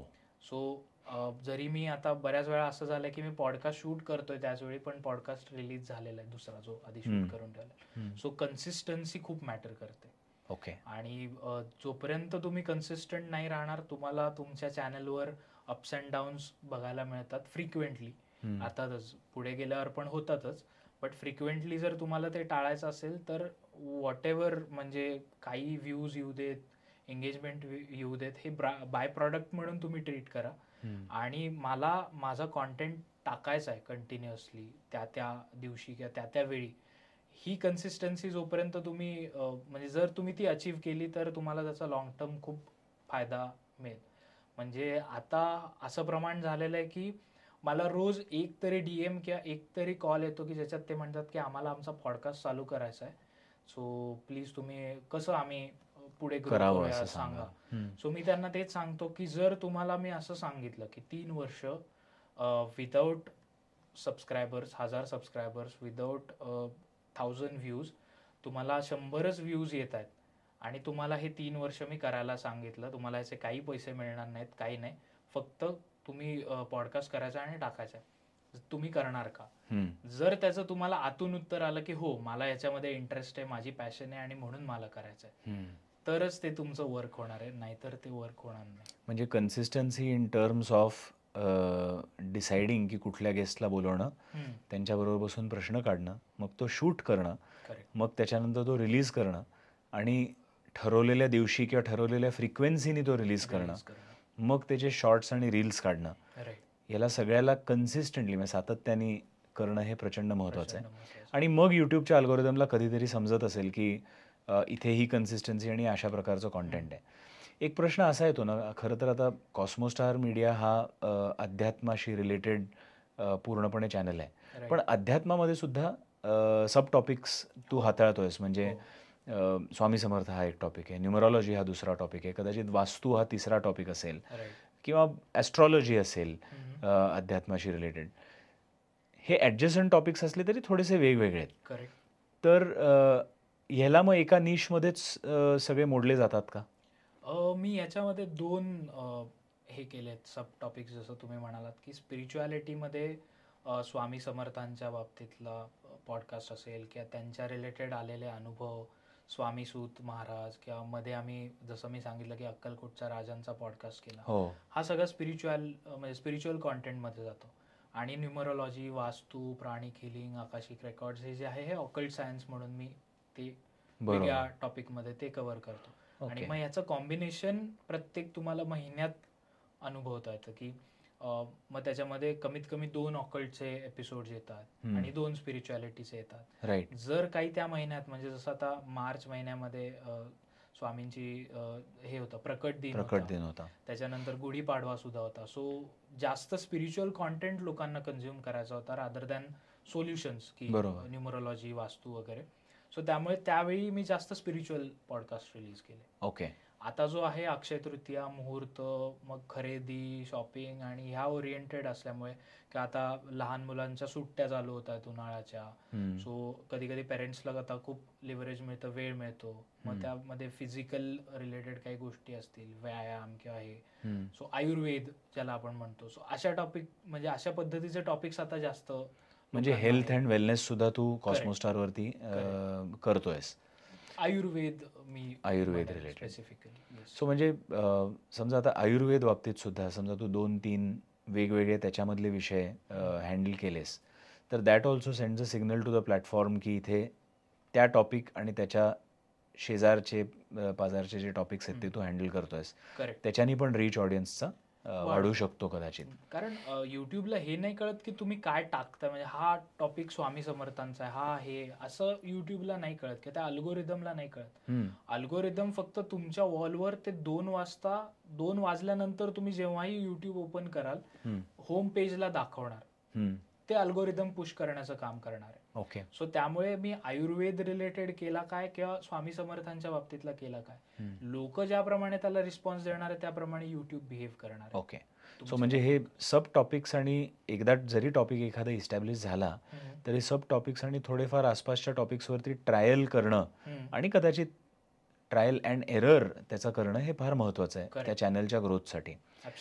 एक प्रश्न नेहमी पडतो, आता रणवीर अलाहाबादी याचा चॅनल असो, त्याचाच चॅनलचं एक्झाम्पल घेऊ आपण, त्याच्या चॅनलवरती समजा टॉपिक्स बघितले तर त्याची रेंज ऑफ टॉपिक्स खूप वेगवेगळे टॉपिक्स आहेत.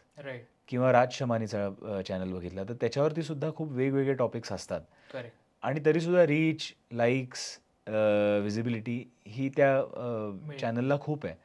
आणि आपण दुसरीकडे असं म्हणतो की एखाद्या निशमध्ये सुद्धा जायला हवं. पण हे कॉन्ट्रॅडिक्टरी नाही आहे का, की हे चॅनल्स जे मोठे झालेले आहेत त्यांच्यामध्ये अनेक वेगवेगळे टॉपिक्स ते ऑलरेडी हाताळत आहेत? तुम्ही जो आता प्रश्न विचारला त्या प्रश्नातच उत्तर आहे की ते मोठे झाल्यानंतर त्यांनी ओके. निश मध्ये बरेचसे काय म्हणतात चेंजेस केलेले आहेत किंवा ट्राय केलेले आहेत. म्हणजे आपण रणवीरच एक्झाम्पल घेतलं तर त्यांनी फिटनेस आणि कुकिंग सुरुवात चॅनल केली म्हणून होती. ते चालू केलं होतं. त्याच्यावर ज्यावेळी ऑडियन्स एस्टॅब्लिश झाला त्यावेळी त्यांनी परत मध्ये अबाउट सोशल मीडिया, बिझनेस कसा ग्रो केला पाहिजे वगैरे हा त्याचा रेंज होता कॉन्टेंटचा. मग ज्यावेळी त्यांनी पॉडकास्ट चालू केला त्यांनी एकदम स्पिरिच्युअलिटी मध्ये तो गेला नाही. मग पहिलेही त्याचे पॉडकास्ट जर बघितले आय थिंक त्याचा पहिला पॉडकास्ट त्याच्या को फाउंडर सोबतच होता. की आम्ही कसा मॉंकी कसं आम्ही एस्टॅब्लिश केलंय कसं करतोय. किंवा मग आय गेस पिल्लई सर म्हणून जे आहेत ज्यांनी चाणक्य नीती नावाचं बुक काढलं कॉर्पोरेट चाणक्य. सो त्या रिलेटेड त्यांनी असं नाही की एकदम त्यांनी बॉम्ब टाकलाय की आता मी स्पिरिच्युअलिटीज करतोय. सो तुम्हाला तो एक ट्रान्झिशन पिरियड असतो त्याच्यामध्ये हळूहळू लोकांना काय म्हणतात जसं ते म्हणतात ना आपण जायफळ जे असतं ते आपण पुरणपोळीमधून देतोय का दुधातून देतोय हे तुम्हाला त्या वेळी ती सिच्युएशन बघून ठरवावं लागतं. किंवा फॉर एक्झाम्पल आता तसं त्यालाच अनुसरून एक मराठीमधलं एक्झाम्पल घेतलं तर अमुक तमुक असो किंवा थिंक बँक असो, हे जी मोठी झालेली चॅनल्स आहेत त्यांची पहिल्या दिवसापासून स्ट्रॅटेजी वॉज जसं तू कदाचित मशीन गन सारखं म्हणलास किंवा आपण मशीन गन नको म्हणायला त्याला, वेगवेगळे विषय हाताळण्याची स्ट्रॅटेजी होती. पण it has work well for them. म्हणजे निश असा ॲज सच काही नाही आहे. दे आर कव्हरिंग स्टोरीज आणि टॉपिक्स. पार्शली येस, बट अमुक तमुकचं जरी बघितलं म्हणजे आता शार्दूल खूप चांगला मित्र आहे त्यामुळे मी बी तो अग्री पण करेल याला की मेंटल हेल्थ आणि आत्ताचे जे टॅबू टॉपिक्स आहेत हे जास्त अमुक तमुक कव्हर करत आहे. म्हणजे त्याचा ऑडियन्स तो ॲडजस्टंट असेल. सेम थिंक बँक रिलेटेड आहे. म्हणजे थिंक बँकने आता हळूहळू स्पिरिच्युअलिटी आणि ह्या रिलेटेड त्यांनी पॉडकास्ट करणं सुरू केलंय. बट आधी त्यांचं करंट अफेअर्स, राईटेस्ट लेफ्टेस्ट किंवा पॉलिटिकल आत्ता काय गोष्टी आजूबाजूला घडतात ह्या निगडीतच टॉपिक्स ठेवलेले आहेत. मध्ये त्यांनी थोडेसे काय म्हणतात करिअर ओरिएंटेड काही पॉडकास्ट केले होते जे मी 1-2 बघितले. बट अगेन सेम थिंग की पहिले सुरुवातीला त्यांनी हेच लक्षात ठेवले की आम्हाला ह्या बाबतीत कोणी आता कॉम्पिटिटर नाहीये.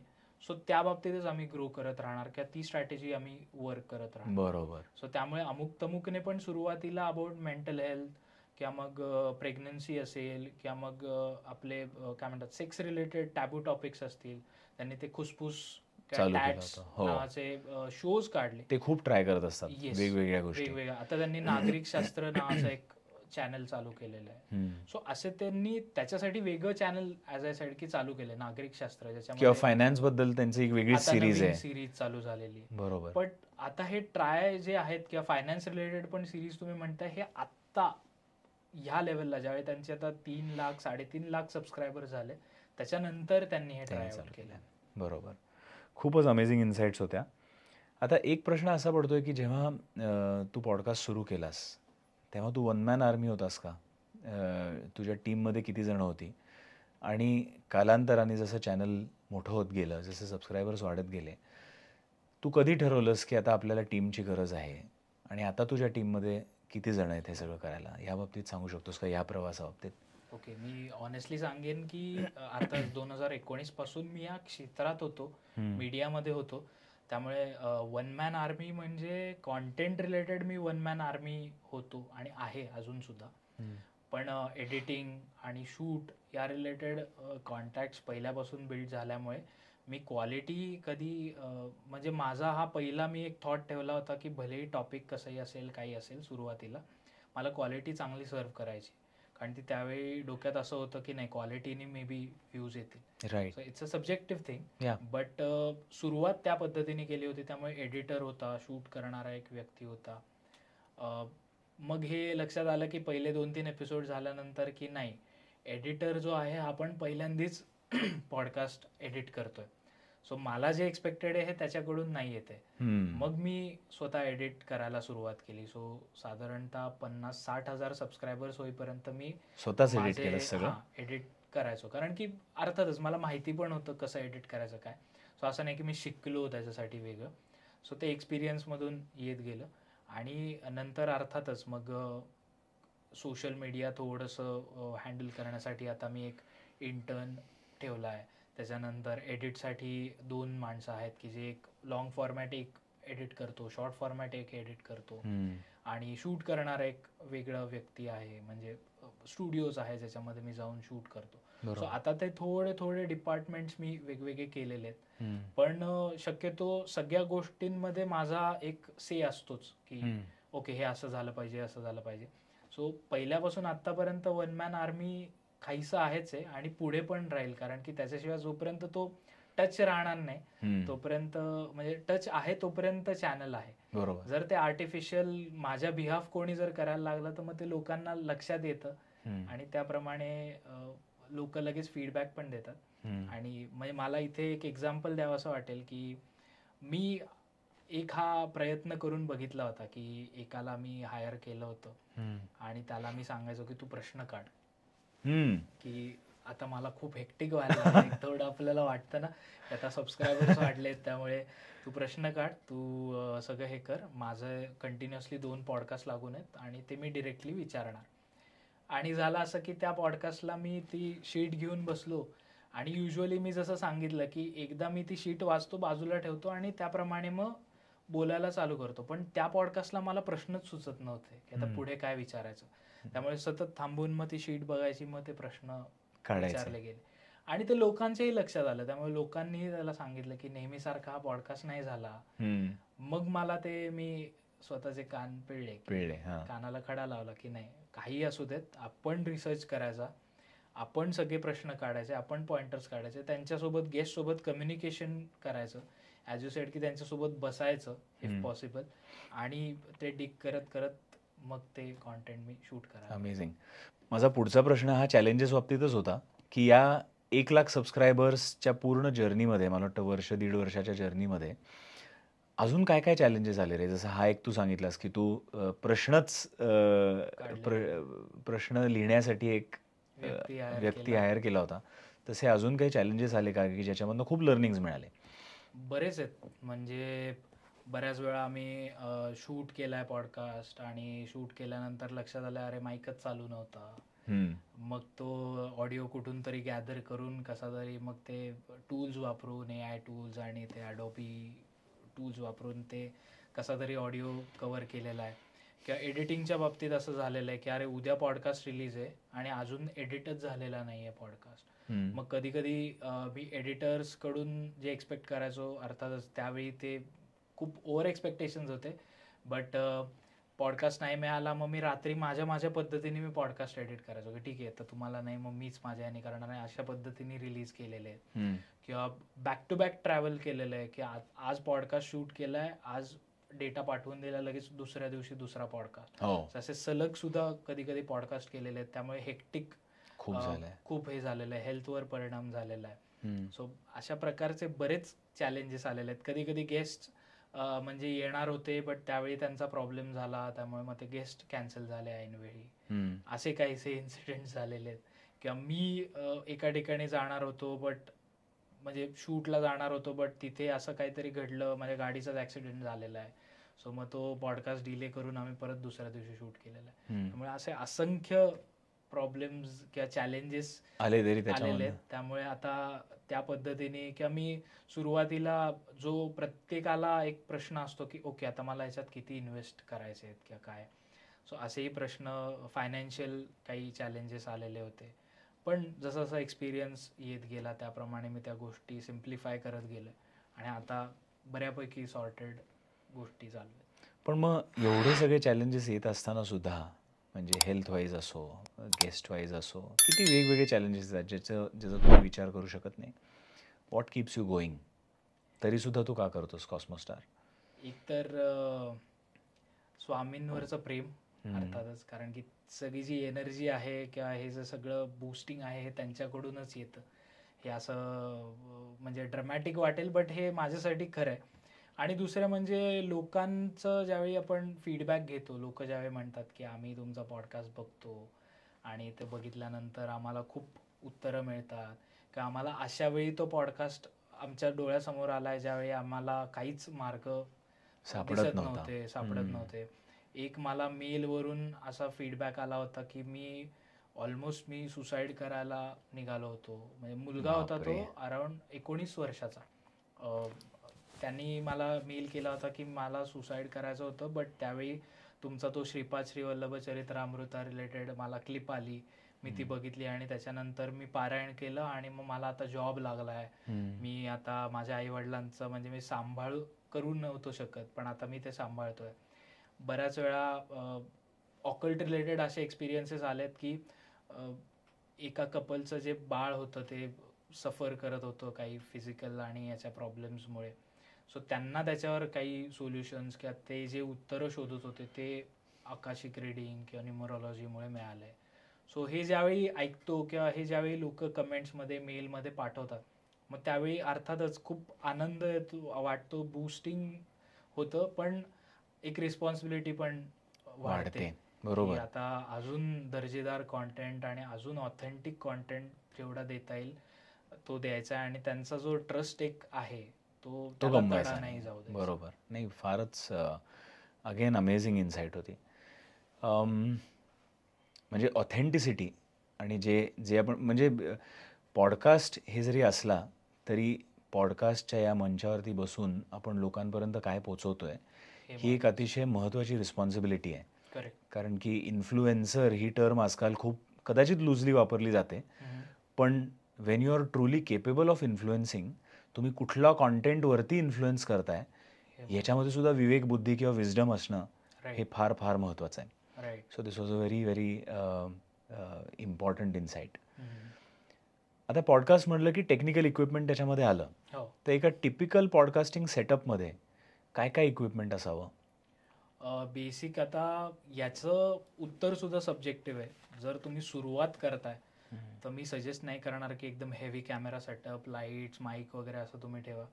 मगाशी आपण जसा उल्लेख केला शार्दूल ओंकार आणि अमुक तमुक, सो अमुक तमुक ज्यावेळी सुरुवात त्यांची झाली होती त्यावेळी ते आयफोनवर शूट करत होते. आयफोन आणि आपली जी लाईट असते, ट्यूब लाईट होती आय गेस, सो त्यावर ते शूट करत होते. So it's a big thing की म्हणजे आपल्यासाठी किंवा माझ्यासाठी त्या टाईपचं एक ते इन्स्पिरेशन आहे. वाव, खरंच. सो ते जर त्या लेवलला जाऊन म्हणजे आता त्यांनी ऑफकोर्स कॅमेराज आणि माईक्स, पॉडकास्टिंग माईक्स वगैरे घेतलेत, पण तुम्ही जर पहिले एपिसोड्स बघितले तर मी सजेस्ट करेन की एकदम हेवी इन्व्हेस्टमेंट करण्यापेक्षा तुमच्या फोनपासून सुरुवात करा. आपला कॅमेरा चांगला असतो, एक साधा 700-800 रुपयाला तुम्हाला बोयाचा माईक मिळतो वायर्ड, तो यूज करा. घर तुमचं स्टुडिओ म्हणून यूज करा. तुमच्या घरातले जे लाईट्स आहेत ते स्टुडिओ लाईट्स म्हणून यूज करा. आणि मग जसं जसं तुम्ही पुढे जाल, जसं जसं तुम्हाला लोक प्रतिसाद देतील, ज्याप्रमाणे तुमचं एक मॉनेटायझेशन आणि बाकी सगळ्या गोष्टी चालू होतील, तुमचं एक इन्कम युट्यूब थ्रू चालू होईल. त्यात पण एक मिथ आहे की लोकांना वाटतं की मॉनेटायझेशन चालू झालं म्हणल्यावर असे पैसे ढिगाने येतात की काय, पण असं नाहीये. जसा तुमचा व्हिडिओ परफॉर्म करतोय त्याप्रमाणे तुम्हाला येतात. आणि अनफॉर्च्युनेटली इंडियन क्रिएटर्सला युट्यूब कडून जो रेव्हेन्यू आहे तो कम्पॅरेटिव्हली युएसच्या खूप कमी आहे. म्हणजे तिथे एक्झाम्पल जर एका ऍडच्या मागे क्रिएटरला, युएस क्रिएटरला $3 मिळत असतील तर इंडियन क्रिएटरला 3 पैसे किंवा 10 पैसे मिळतात एका ऍड मागे. सो त्यामुळे स्ट्रगल खूप आहे, हार्डवर्क खूप आहे. सो ते तुम्हाला चूज करणं इम्पॉर्टंट. आणि हा मुद्दा म्हणजे खूपच छान होता, कारण की आता तू असं वळण देतोयस म्हणजे मला प्रश्न विचारावे लागत नाहीत असं झालंय ते आता. कारण की पुढचा प्रश्न असा होता की पॉडकास्टिंग ॲज अन इंडस्ट्री इंडियामध्ये काय किंवा बाहेर देशांमध्ये सुद्धा खूप मोठी होत चालली आहे, आणि ॲज अ करिअर सुद्धा कदाचित लोक त्याच्याकडे बघण्याचा दृष्टिकोन ठेवत आहेत. पण like you said, there is no shortcut for success. पण आता तोच प्रश्न विचारतो की podcasting as a career, full time career हे घडू शकतं का? खूप ऑनेस्टली सांगेन याच्यामध्ये रिस्क आहे. असं नाहीये की फ्लूक मध्ये गोष्टी होऊन जातील. सो सुरुवातीला मी म्हणेन की याला प्रायमरी करिअर म्हणून बघू नका. राईट. ॲज आय सेड, मी पण आता पॉडकास्टिंग करतोय हे माझं पॅशन म्हणून मी करतोय. बरोबर. माझं main primary thing is social media marketing आणि जे कंपनी थ्रू मी करतो ते. सो मी म्हणेन की बॅकअप ऑप्शन नेहमी ठेवा सोबत, कारण की यू नेव्हर नो की उद्या जर आता आपण जे करंट अफेअर्स बघतो US आणि याच्यामध्ये चालू आहे, सो उद्या जर युट्यूबच बंद केलं किंवा इंडियन क्रिएटरसाठी बॅनच आला, असं होऊ नये खरं, पण असं जर झालं तर तुमच्याकडे बॅकअप ऑप्शन पाहिजे.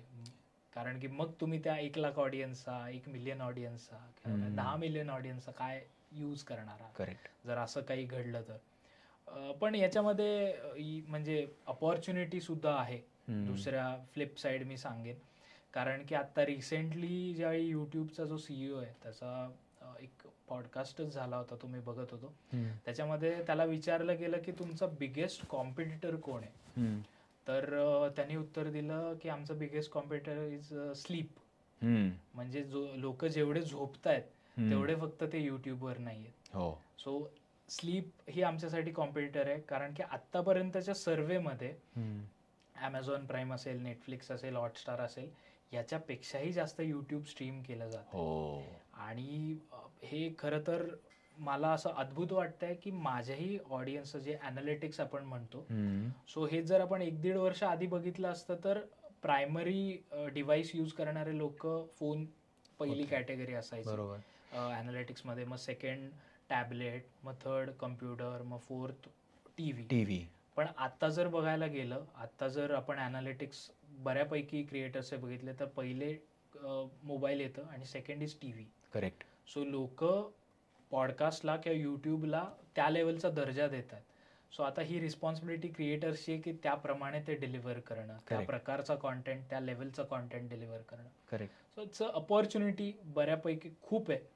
पण अर्थातच म्हणजे तुम्ही निश काय पकडताय, एखाद्याची स्ट्रॅटेजी जर वर्क झालेली आहे, म्हणजे फॉर एक्झाम्पल आता अमुक तमुकची स्ट्रॅटेजी जर वर्क झालेली, पण मग सगळ्यांनीच जर मेंटल हेल्थ आणि त्यावरच केलं तर मग त्याला खूप सॅच्युरेशन येणार आहे आणि जे मोठे क्रिएटर्स आहेत हे मोठेच राहणार आहेत आणि मग नवीन क्रिएटर्सला त्याप्रमाणे संधी मिळणं पण डिफिकल्ट आहे. पण त्याच्यामध्ये सुद्धा एक सेगवे आहे ना की जरी एखादा चॅनल अमुक तमुक असो किंवा कुठलाही एक विषय हाताळत असेल, मेंटल हेल्थ असो किंवा रिलेशनशिप्स असो, आजकाल असंही मला कुठेतरी वाटते की मेंटल हेल्थ आणि रिलेशनशिप्स ह्या टॉपिक्सवरती बोलणारे गेस्ट्स किंवा बोलणारे एक्सपर्ट्स हे पण खूप वेगवेगळे आहेत. करेक्ट. आणि प्रत्येक एक्सपर्टकडे त्याच विषयाकडे बघण्याचा दृष्टिकोन हा पोलर अपोजिट सुद्धा होऊ शकतो. बरोबर. तर त्या केसमध्ये तो चॅनल चालेलच ना. What is your view on दिस?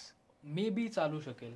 म्हणजे फॉर एक्झाम्पल आता तुम्ही जर माझंच एक्झाम्पल घेतलं, आता फॉर एक्झाम्पल स्पिरिच्युअलिटीमध्ये जर लोकांनी असं ठरवलंय की ओके, सोहमचा content is the ultimate thing in, म्हणजे स्पिरिच्युअलिटी कन्सिडर करता, जर दुसऱ्यांनी सेम टाईपचा कॉन्टेंट जरी हे केला तरी तो गेस्ट जोपर्यंत ह्या पॉडकास्टवर येत नाही तोपर्यंत लोक त्याला व्हॅलिडेशन देतील नाही देतील हे आपण नाही सांगू शकत. बरोबर. It's a subjective thing. असं नाही म्हणणार मी की हे वर्कच नाही होणार. It needs to be tested. हां, की मग असे खूप टॉपिक्स आहेत मराठीमध्ये की जे अजून हाताळले जाऊ शकतात.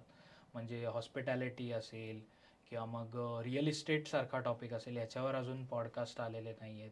तुम्ही जसे करताय आता की finance related, share market related topics असतील, मनी मॅनेजमेंट असेल, हे मराठीमध्ये खूप कमी आहेत त्या रिलेटेड बोलणारे. म्हणजे मी असं नाही म्हणते की एक निशला एकच क्रिएटर असला पाहिजे, हे तर ऑब्व्हियसली होऊ शकणारच नाही. बरोबर. बट जर आता लेट्स से एका सब्जेक्टमध्ये सॅच्युरेशन आलेलं आहे तर काहीतरी आउट ऑफ द बॉक्स विचार करून तुम्ही स्टँड आउट कसे होऊ शकता याचा विचार केला पाहिजे. पुढचा प्रश्न असा आहे सोहम की एखादा नवीन क्रिएटर, होतकरू क्रिएटर, आपला देश खूप यंग आहे आणि डेमोग्राफिक्स तू बघितलंस तर 21 ते 40, कदाचित आता थोडा वाढला असेल, 25-26 ते 40 यामध्ये खूप सारी जण आहेत आणि लोकांकडे शेअर करायला खूप अमेझिंग गोष्टी आहेत. म्हणजे कालच मी एकांकडे गेलो होतो, त्यांचं वय साधारण 40च्या पुढचं असेल, 50शीत असेल, पण ते म्हणले की मी रिटायर झालो की मी एक यूट्यूब क्रिएटर बनणार आहे. कारण की त्यांना भरपूर गोष्टी शेअर करायच्या होत्या एक्सपिरियन्समधून त्यांच्या. तर असा एखादा नवा क्रिएटर असेल आणि त्याला यूट्यूबवरती त्याची जर्नी सुरुवात करायची असेल तर त्याला काय ॲडवाईस देशील? एक टॉप 5 टिप्स अशा सांग ना. ओके, टॉप 5 म्हणण्यापेक्षा एकच मी गोष्ट सांगेन जी मगाशी पण मी उल्लेख केला की ही खरंच तुमची पॅशन आहे का? तुम्हाला उद्या जर कोणी सांगितलं की याचे काही पैसे मिळणार नाहीयेत, तुमचा हा कॉन्टेंट फक्त 100 लोकच बघणार आहेत आणि फॉर 3 वर्ष जर तुम्हाला आतून उत्तर येतंय की हो मला हे फक्त मला स्टोरी टेलिंग करायचं आणि त्या 100 लोकांसाठी मी करणार आहे, तरच हे करा. जर तुमचा प्रायमरी उद्देश हा असेल की नाही याच्यातून मॉनिटायझेशन होईल, मग एवढे सबस्क्रायबर्स होतील, मग हे होईल, मग ते होईल, मटेरियलिस्टिक गोष्टींच्या मागे जर तुम्ही असाल, त्याचा उद्देश हा असेल, तर मग हे लॉंग टर्मसाठी तुम्हाला बेनिफिशियल नाही होणार. कारण की आता पॉडकास्टची काय म्हणतात, पॉडकास्टिंगची वेव्ह आहे. राईट. कारण ही हाय अजून जाईल आणि नंतर परत लो पण येईल. सो त्या लो मध्ये जेवढे काय म्हणतात सर्व्हाइव्ह करतील ते खरे क्रिएटर्स आपण म्हणू शकतो. सो त्यामुळे जर ही तुमची पॅशन असेल, तुम्हाला खरंच जसं मी म्हणलं की तुम्ही प्रश्नही तुम्ही काढताय, तुम्ही त्या गेस्ट सोबत बसून इंटरॅक्ट करताय, जर तुम्हाला हे आवडत असेल आणि मुळात तुम्हाला त्या विषयाशी म्हणजे क्युरिओसिटी जर असेल, तर तुम्ही हे त्या विषयावरती तुमचा चॅनल स्टार्ट करा. म्हणजे maybe it is great to start slow, किंवा स्लो म्हणण्यापेक्षा तुमचा आवडीचा विषय, करेक्ट, ज्या विषयामध्ये तुम्हाला भरपूर कनेक्ट करता येत आहे, कम्युनिकेट करता येत आहे, तो विषय निवडणं. आणि सेकंडली बिईंग एक्स्ट्रीमली कन्सिस्टंट आणि बिईंग एक्स्ट्रीमली हार्ड वर्किंग, याला दुसरा उपायच नाही आहे. म्हणजे एक आमच्या ऑफिसेसमध्ये एक जोक झाला होता की काही अशा रील्स असतात, डूम स्क्रोलिंग आपण त्याला म्हणतो, की डूम स्क्रोलिंग खूप जण करत असतात कामाच्या वेळेला किंवा काय जे असेल ते. तर त्यांचा बॉस येऊन त्यांना म्हणला, अरे तुम्ही जे डूम स्क्रोलिंग करताय ना, ते डूम स्क्रोलिंग करण्याच्या ऐवजी तुम्ही असा विचार करा की ते जे तुम्ही ज्यांचा कॉन्टेंट बघताय त्यांनी त्याच्यामध्ये किती मेहनत घेतली आहे म्हणून तुम्ही तो सारखा सारखा स्क्रोलिंग करताय. आणि ते बघण्यापेक्षा तुम्ही एक कॉन्टेंट क्रिएटर, तुम्हाला जे येतं ते तुम्ही बनवू शकता का, हे तुम्ही केलं तर मला जास्ती आनंद होईल. तर हा खूपच इंटरेस्टिंग थॉट प्रोसेस होता. आय थिंक मोस्ट मुद्दे आज कव्हर केलेत. आता शेवटचा एक सेगमेंट आहे ज्याला आम्ही क्विक टेक्स किंवा रॅपिड फायर किंवा त्या प्रश्नांची फास्ट उत्तरं. तर असे काही 4-5 प्रश्न तुला विचारतो. आता कॉस्मोस स्टारमध्ये मोस्ट मेमोरेबल एपिसोड असा कुठले होते का? एक एपिसोड किंवा मल्टिपल एपिसोड्स? अभिषेक दादांचे सगळे. ओके. कारण की ते स्वामींच्या रिलेटेड असतात आणि ते ज्यावेळी तुम्ही ऐकता किंवा बाजूला जरी बसला असाल तरी पण तुम्ही पॉडकास्ट हे सगळं शूट वगैरे चालू आहे सगळं सोडून तुम्ही फक्त त्यांचा एक तो सत्संग चालू आहे असा. Great. Any unforgettable audience comments जे तू वाचलेले आहेस, बघितलेले आहेस, ईमेल आलाय किंवा कॉमेंट्स झाल्या यूट्यूबवरती आणि ते वाचून म्हणजे तुला खूपच छान वाटलंय किंवा काय तू म्हणजे you got some learning there?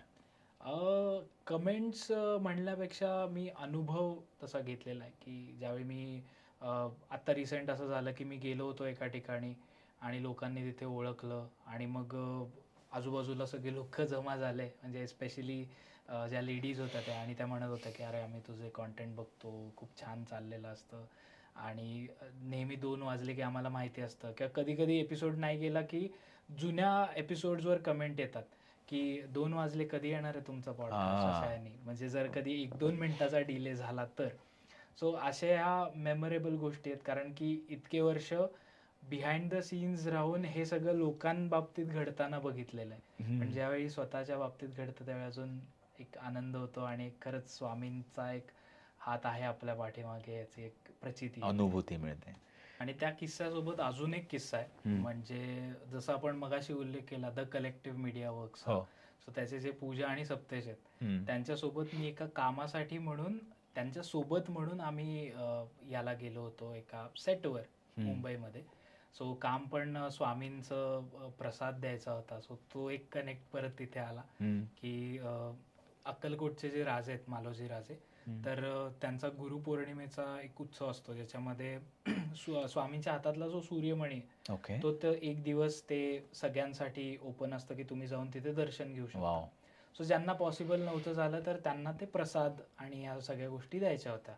So त्याच्यामुळे मग मी, पूजा आणि सप्तेश असं आम्ही तिथे गेलो आणि मी अर्थातच ओळखत नव्हतो ते कोण डिरेक्टर होते आणि काय, आणि आम्ही असं एंटर केलं, त्यांचा जे शॉट वगैरे संपला होता ते सिटिंग रूममध्ये होते, तिथे एंटर केलं आणि पूजा आणि सप्तेशनी ओळख करून दिली की हां मला प्रसाद द्यायचा आहे, मी पूजा सप्तेश असं. आणि त्यांनी ते एकदम उभे राहिले आणि त्यांनी बघितलं की सोहम, मी म्हटलं हो, आणि ह्या सगळ्या गोष्टींची सवय नसल्यामुळे असं वाटतं की हा कोणतरी नात्यातलं काहीतरी असेल. त्यामुळे ते आले आणि त्यांनी एकदम हक केलं मला आणि कडाडून मिठी मारली आणि असं 5 मिनिटं त्यांनी असं पकडून मला ठेवलं होतं. आणि मी क्लूलेस होतो. मी म्हटलं, मी ओळखतो का तुम्हाला, आपण भेटलोय का कधी? त्यांनी सांगितलं की अरे नाही, मी तुझा कॉन्टेंट फॉलो करतो, तू खूप छान काम करतोयस मित्रा, प्लीज हे कंटिन्यू कर. आणि त्यांचे काही काय म्हणतात त्यांचे ज्यावेळी फीज होती लाईफमधली, त्यावेळी त्यांनी पॉडकास्ट बघितला आणि तो पॉडकास्ट स्वामींचाच आणि रेकी रिलेटेड होता. सो तो बघितल्यानंतर त्यांना मोटिवेशन मिळालं आणि ते आणि त्यांच्या आई सो दोघे मिळून ते पॉडकास्ट बघायचे. तर त्यांनी सांगितलं की आम्ही आवर्जून हा कॉन्टेंट तुझा फॉलो करतो आणि तू करत राहा, तुला कधी काही हेल्प लागली तर तू माझा नंबर घे आणि मला बिंदास तू कॉल फोन कर. त्यामुळे असा एक मेमोरेबल किस्सा हा पण एक. अमेझिंग. फ्युचर ऑफ कॉस्मोस्टार 1 लाख झाले, आता इथून पुढे 10 लाख सबस्क्रायबर्स, म्हणजे हा परिवार वाढतच चाललाय. पण what is the future of Cosmostar? तसे तर खूप प्लॅन्स आहेत आता, तसे एकदम मला ते सरप्राईज म्हणून ठेवायचे वाटतील. पण याच्याही आधी 1 लाख सबस्क्रायबर्स करायचे, अशा पॉईंट ऑफ व्ह्यूने कधी केलेलं नव्हतं. जसं मी म्हटलं, स्वामींनी हात पकडला आणि ते आता इथपर्यंत मला घेऊन आलेले आहेत. याच्याही पुढे तेच त्या पद्धतीने घेऊन जाते. पण अर्थातच यूट्यूब स्पेस आणि OTT स्पेसमध्ये मला काहीतरी ट्रायआउट करायचं आहे, मराठी कॉन्टेंट रिलेटेड. ग्रेट. पुढचा प्रश्न की when Soham is not shooting for Cosmostar, जेव्हा तो एपिसोड शूट करत नसतोस, एडिट करत नसतोस, तेव्हा सोहम काय करत असतो? I am all about cricket. त्यामुळे मी एक हार्डकोअर क्रिकेट फॅन आहे. ओके. त्यामुळे मी जेवढं आता पॉडकास्टमुळे तेवढं शक्य नाही होते आता IPL फॉलो करणं, पण जेव्हा जेव्हा जमेल त्यावेळी मी क्रिकेट बघतो. मी क्रिकेट स्वतःही खेळतो. लेफ्ट हँडेड बॅट्समन आहेस का right handed? Right handed batsman, allrounder, fast bowler. आणि बॉलिंग? Fast bowler. सो ते मी हार्डकोअर फॉलो करतो. मी मुद्दामून संडेला काही ठेवत नाही, शूट किंवा काही काम, आणि संडेला मी क्रिकेटमध्ये पूर्ण जे काय असेल ते क्रिकेटचं कॉन्टेंट कॉन्झ्युम करतोस. थँक्यू सो मच सोहम, इनोटॉक्सच्या या एपिसोडसाठी तू आलास आणि प्रचंड अमेझिंग इन्साइट्स दिलेस, तुझी जर्नी शेअर केलीस. सो एक फायनल प्रश्न असा होता की एनी फायनल मेसेज फॉर इनोटॉक्स? मी खरं तर थँक्यू सो मच फॉर इनोटॉक्स आणि तुम्हाला की तुम्ही मला बोलवलं तिथे, कारण की माझा फर्स्ट असा काहीतरी पॉडकास्ट आहे की ज्याच्यामध्ये मी उत्तरं देतो. वाव. आणि खूप छान एक्सपिरियन्स होता. आणि मी तुमचं जे येणारे पॉडकास्ट आहेत त्या बाबतीत तुम्ही जे आत्ता मला एक थोडी इन्साइट्स दिले ते पण खूप एक्साइटिंग आहेत. आणि नक्कीच हा चॅनल अजून मोठा होईल आणि काहीतरी वेगळं आपण मराठी आणि तुम्ही इंग्लिशसुद्धा करताय, सो त्या बाबतीत काहीतरी रिव्हॉल्युशन आणूयात अशी मी काय म्हणतात शुभेच्छा पण देतो आणि मला खात्री सुद्धा आहे. Thank you so much. आता आज तू आलायस म्हणून असं काहीतरी वेगळं करावं असं वाटतंय बरं की सोहमचा पॉडकास्ट म्हणजे बघतीलच भरपूर जण, आणि असं करायचंय की एखादा शब्द, आता तू स्वामीमय आहेस पूर्ण, त्यामुळे आपण स्वामी ओम असा मे बी फ्रेज ठरवूयात, आणि तू सगळ्या व्ह्युअर्सना सांगशील का की जे शेवटपर्यंत हा पॉडकास्ट बघतील त्यांनी कॉमेंट्समध्ये स्वामी ओम लिहावा? नक्कीच. मी सगळ्यांना सांगू इच्छितो की आत्तापर्यंत जर तुम्ही मला बघितलं असेल आणि तुम्हाला आजचा पॉडकास्ट आवडला असेल तर प्लीज कमेंटमध्ये स्वामी ओम लिहा, कारण की अर्थातच आपलं जे नातं आहे ते स्वामींमुळे कनेक्ट आपण झालेलो आहोत आणि तुम्ही एवढं मला प्रेम देता. तर नेहमी म्हणतो असं, तुम्ही आहात म्हणून मी आहे. त्यामुळे प्लीज स्वामी ओम कमेंट करा आणि तुमचे जे काही फीडबॅक असेल, तुम्हाला कुठला पार्ट आवडला, कुठला पार्ट नाही आवडला, हे प्लीज मला सांगा, सो मला स्वतःवर वर्क करता येईल त्या बाबतीतलं. आणि येस, मला एवढंच सांगा असं वाटेल. मस्त. फक्त एक माझी रिक्वेस्ट होती की जे आम्ही स्वीट टॉक्सचं आमचं एक रिच्युअल असतं की पॉडकास्ट एंड करताना आम्ही फिस्ट बंपने पॉडकास्ट एंड करतो आणि श्री स्वामी समर्थ. ओके, सो तसं आपण करूयात की? Yes yes, Shri Swami Shri Swami Samarth. आता एक रिच्युअल आमच्याकडे पण आहे. अरे इनोटॉक्सचा आमचा एक गेस्ट सिग्नेचर बोर्ड आहे, तर त्या गेस्ट सिग्नेचरवरती आम्ही जो कोण गेस्ट इथे येतो त्याच्याकडनं शुभेच्छा घेतो. तर हे पेन तुझ्यासाठी. थँक्यू. तू आम्हाला शुभेच्छा द्याव्या अशी आमची नक्कीच इच्छा.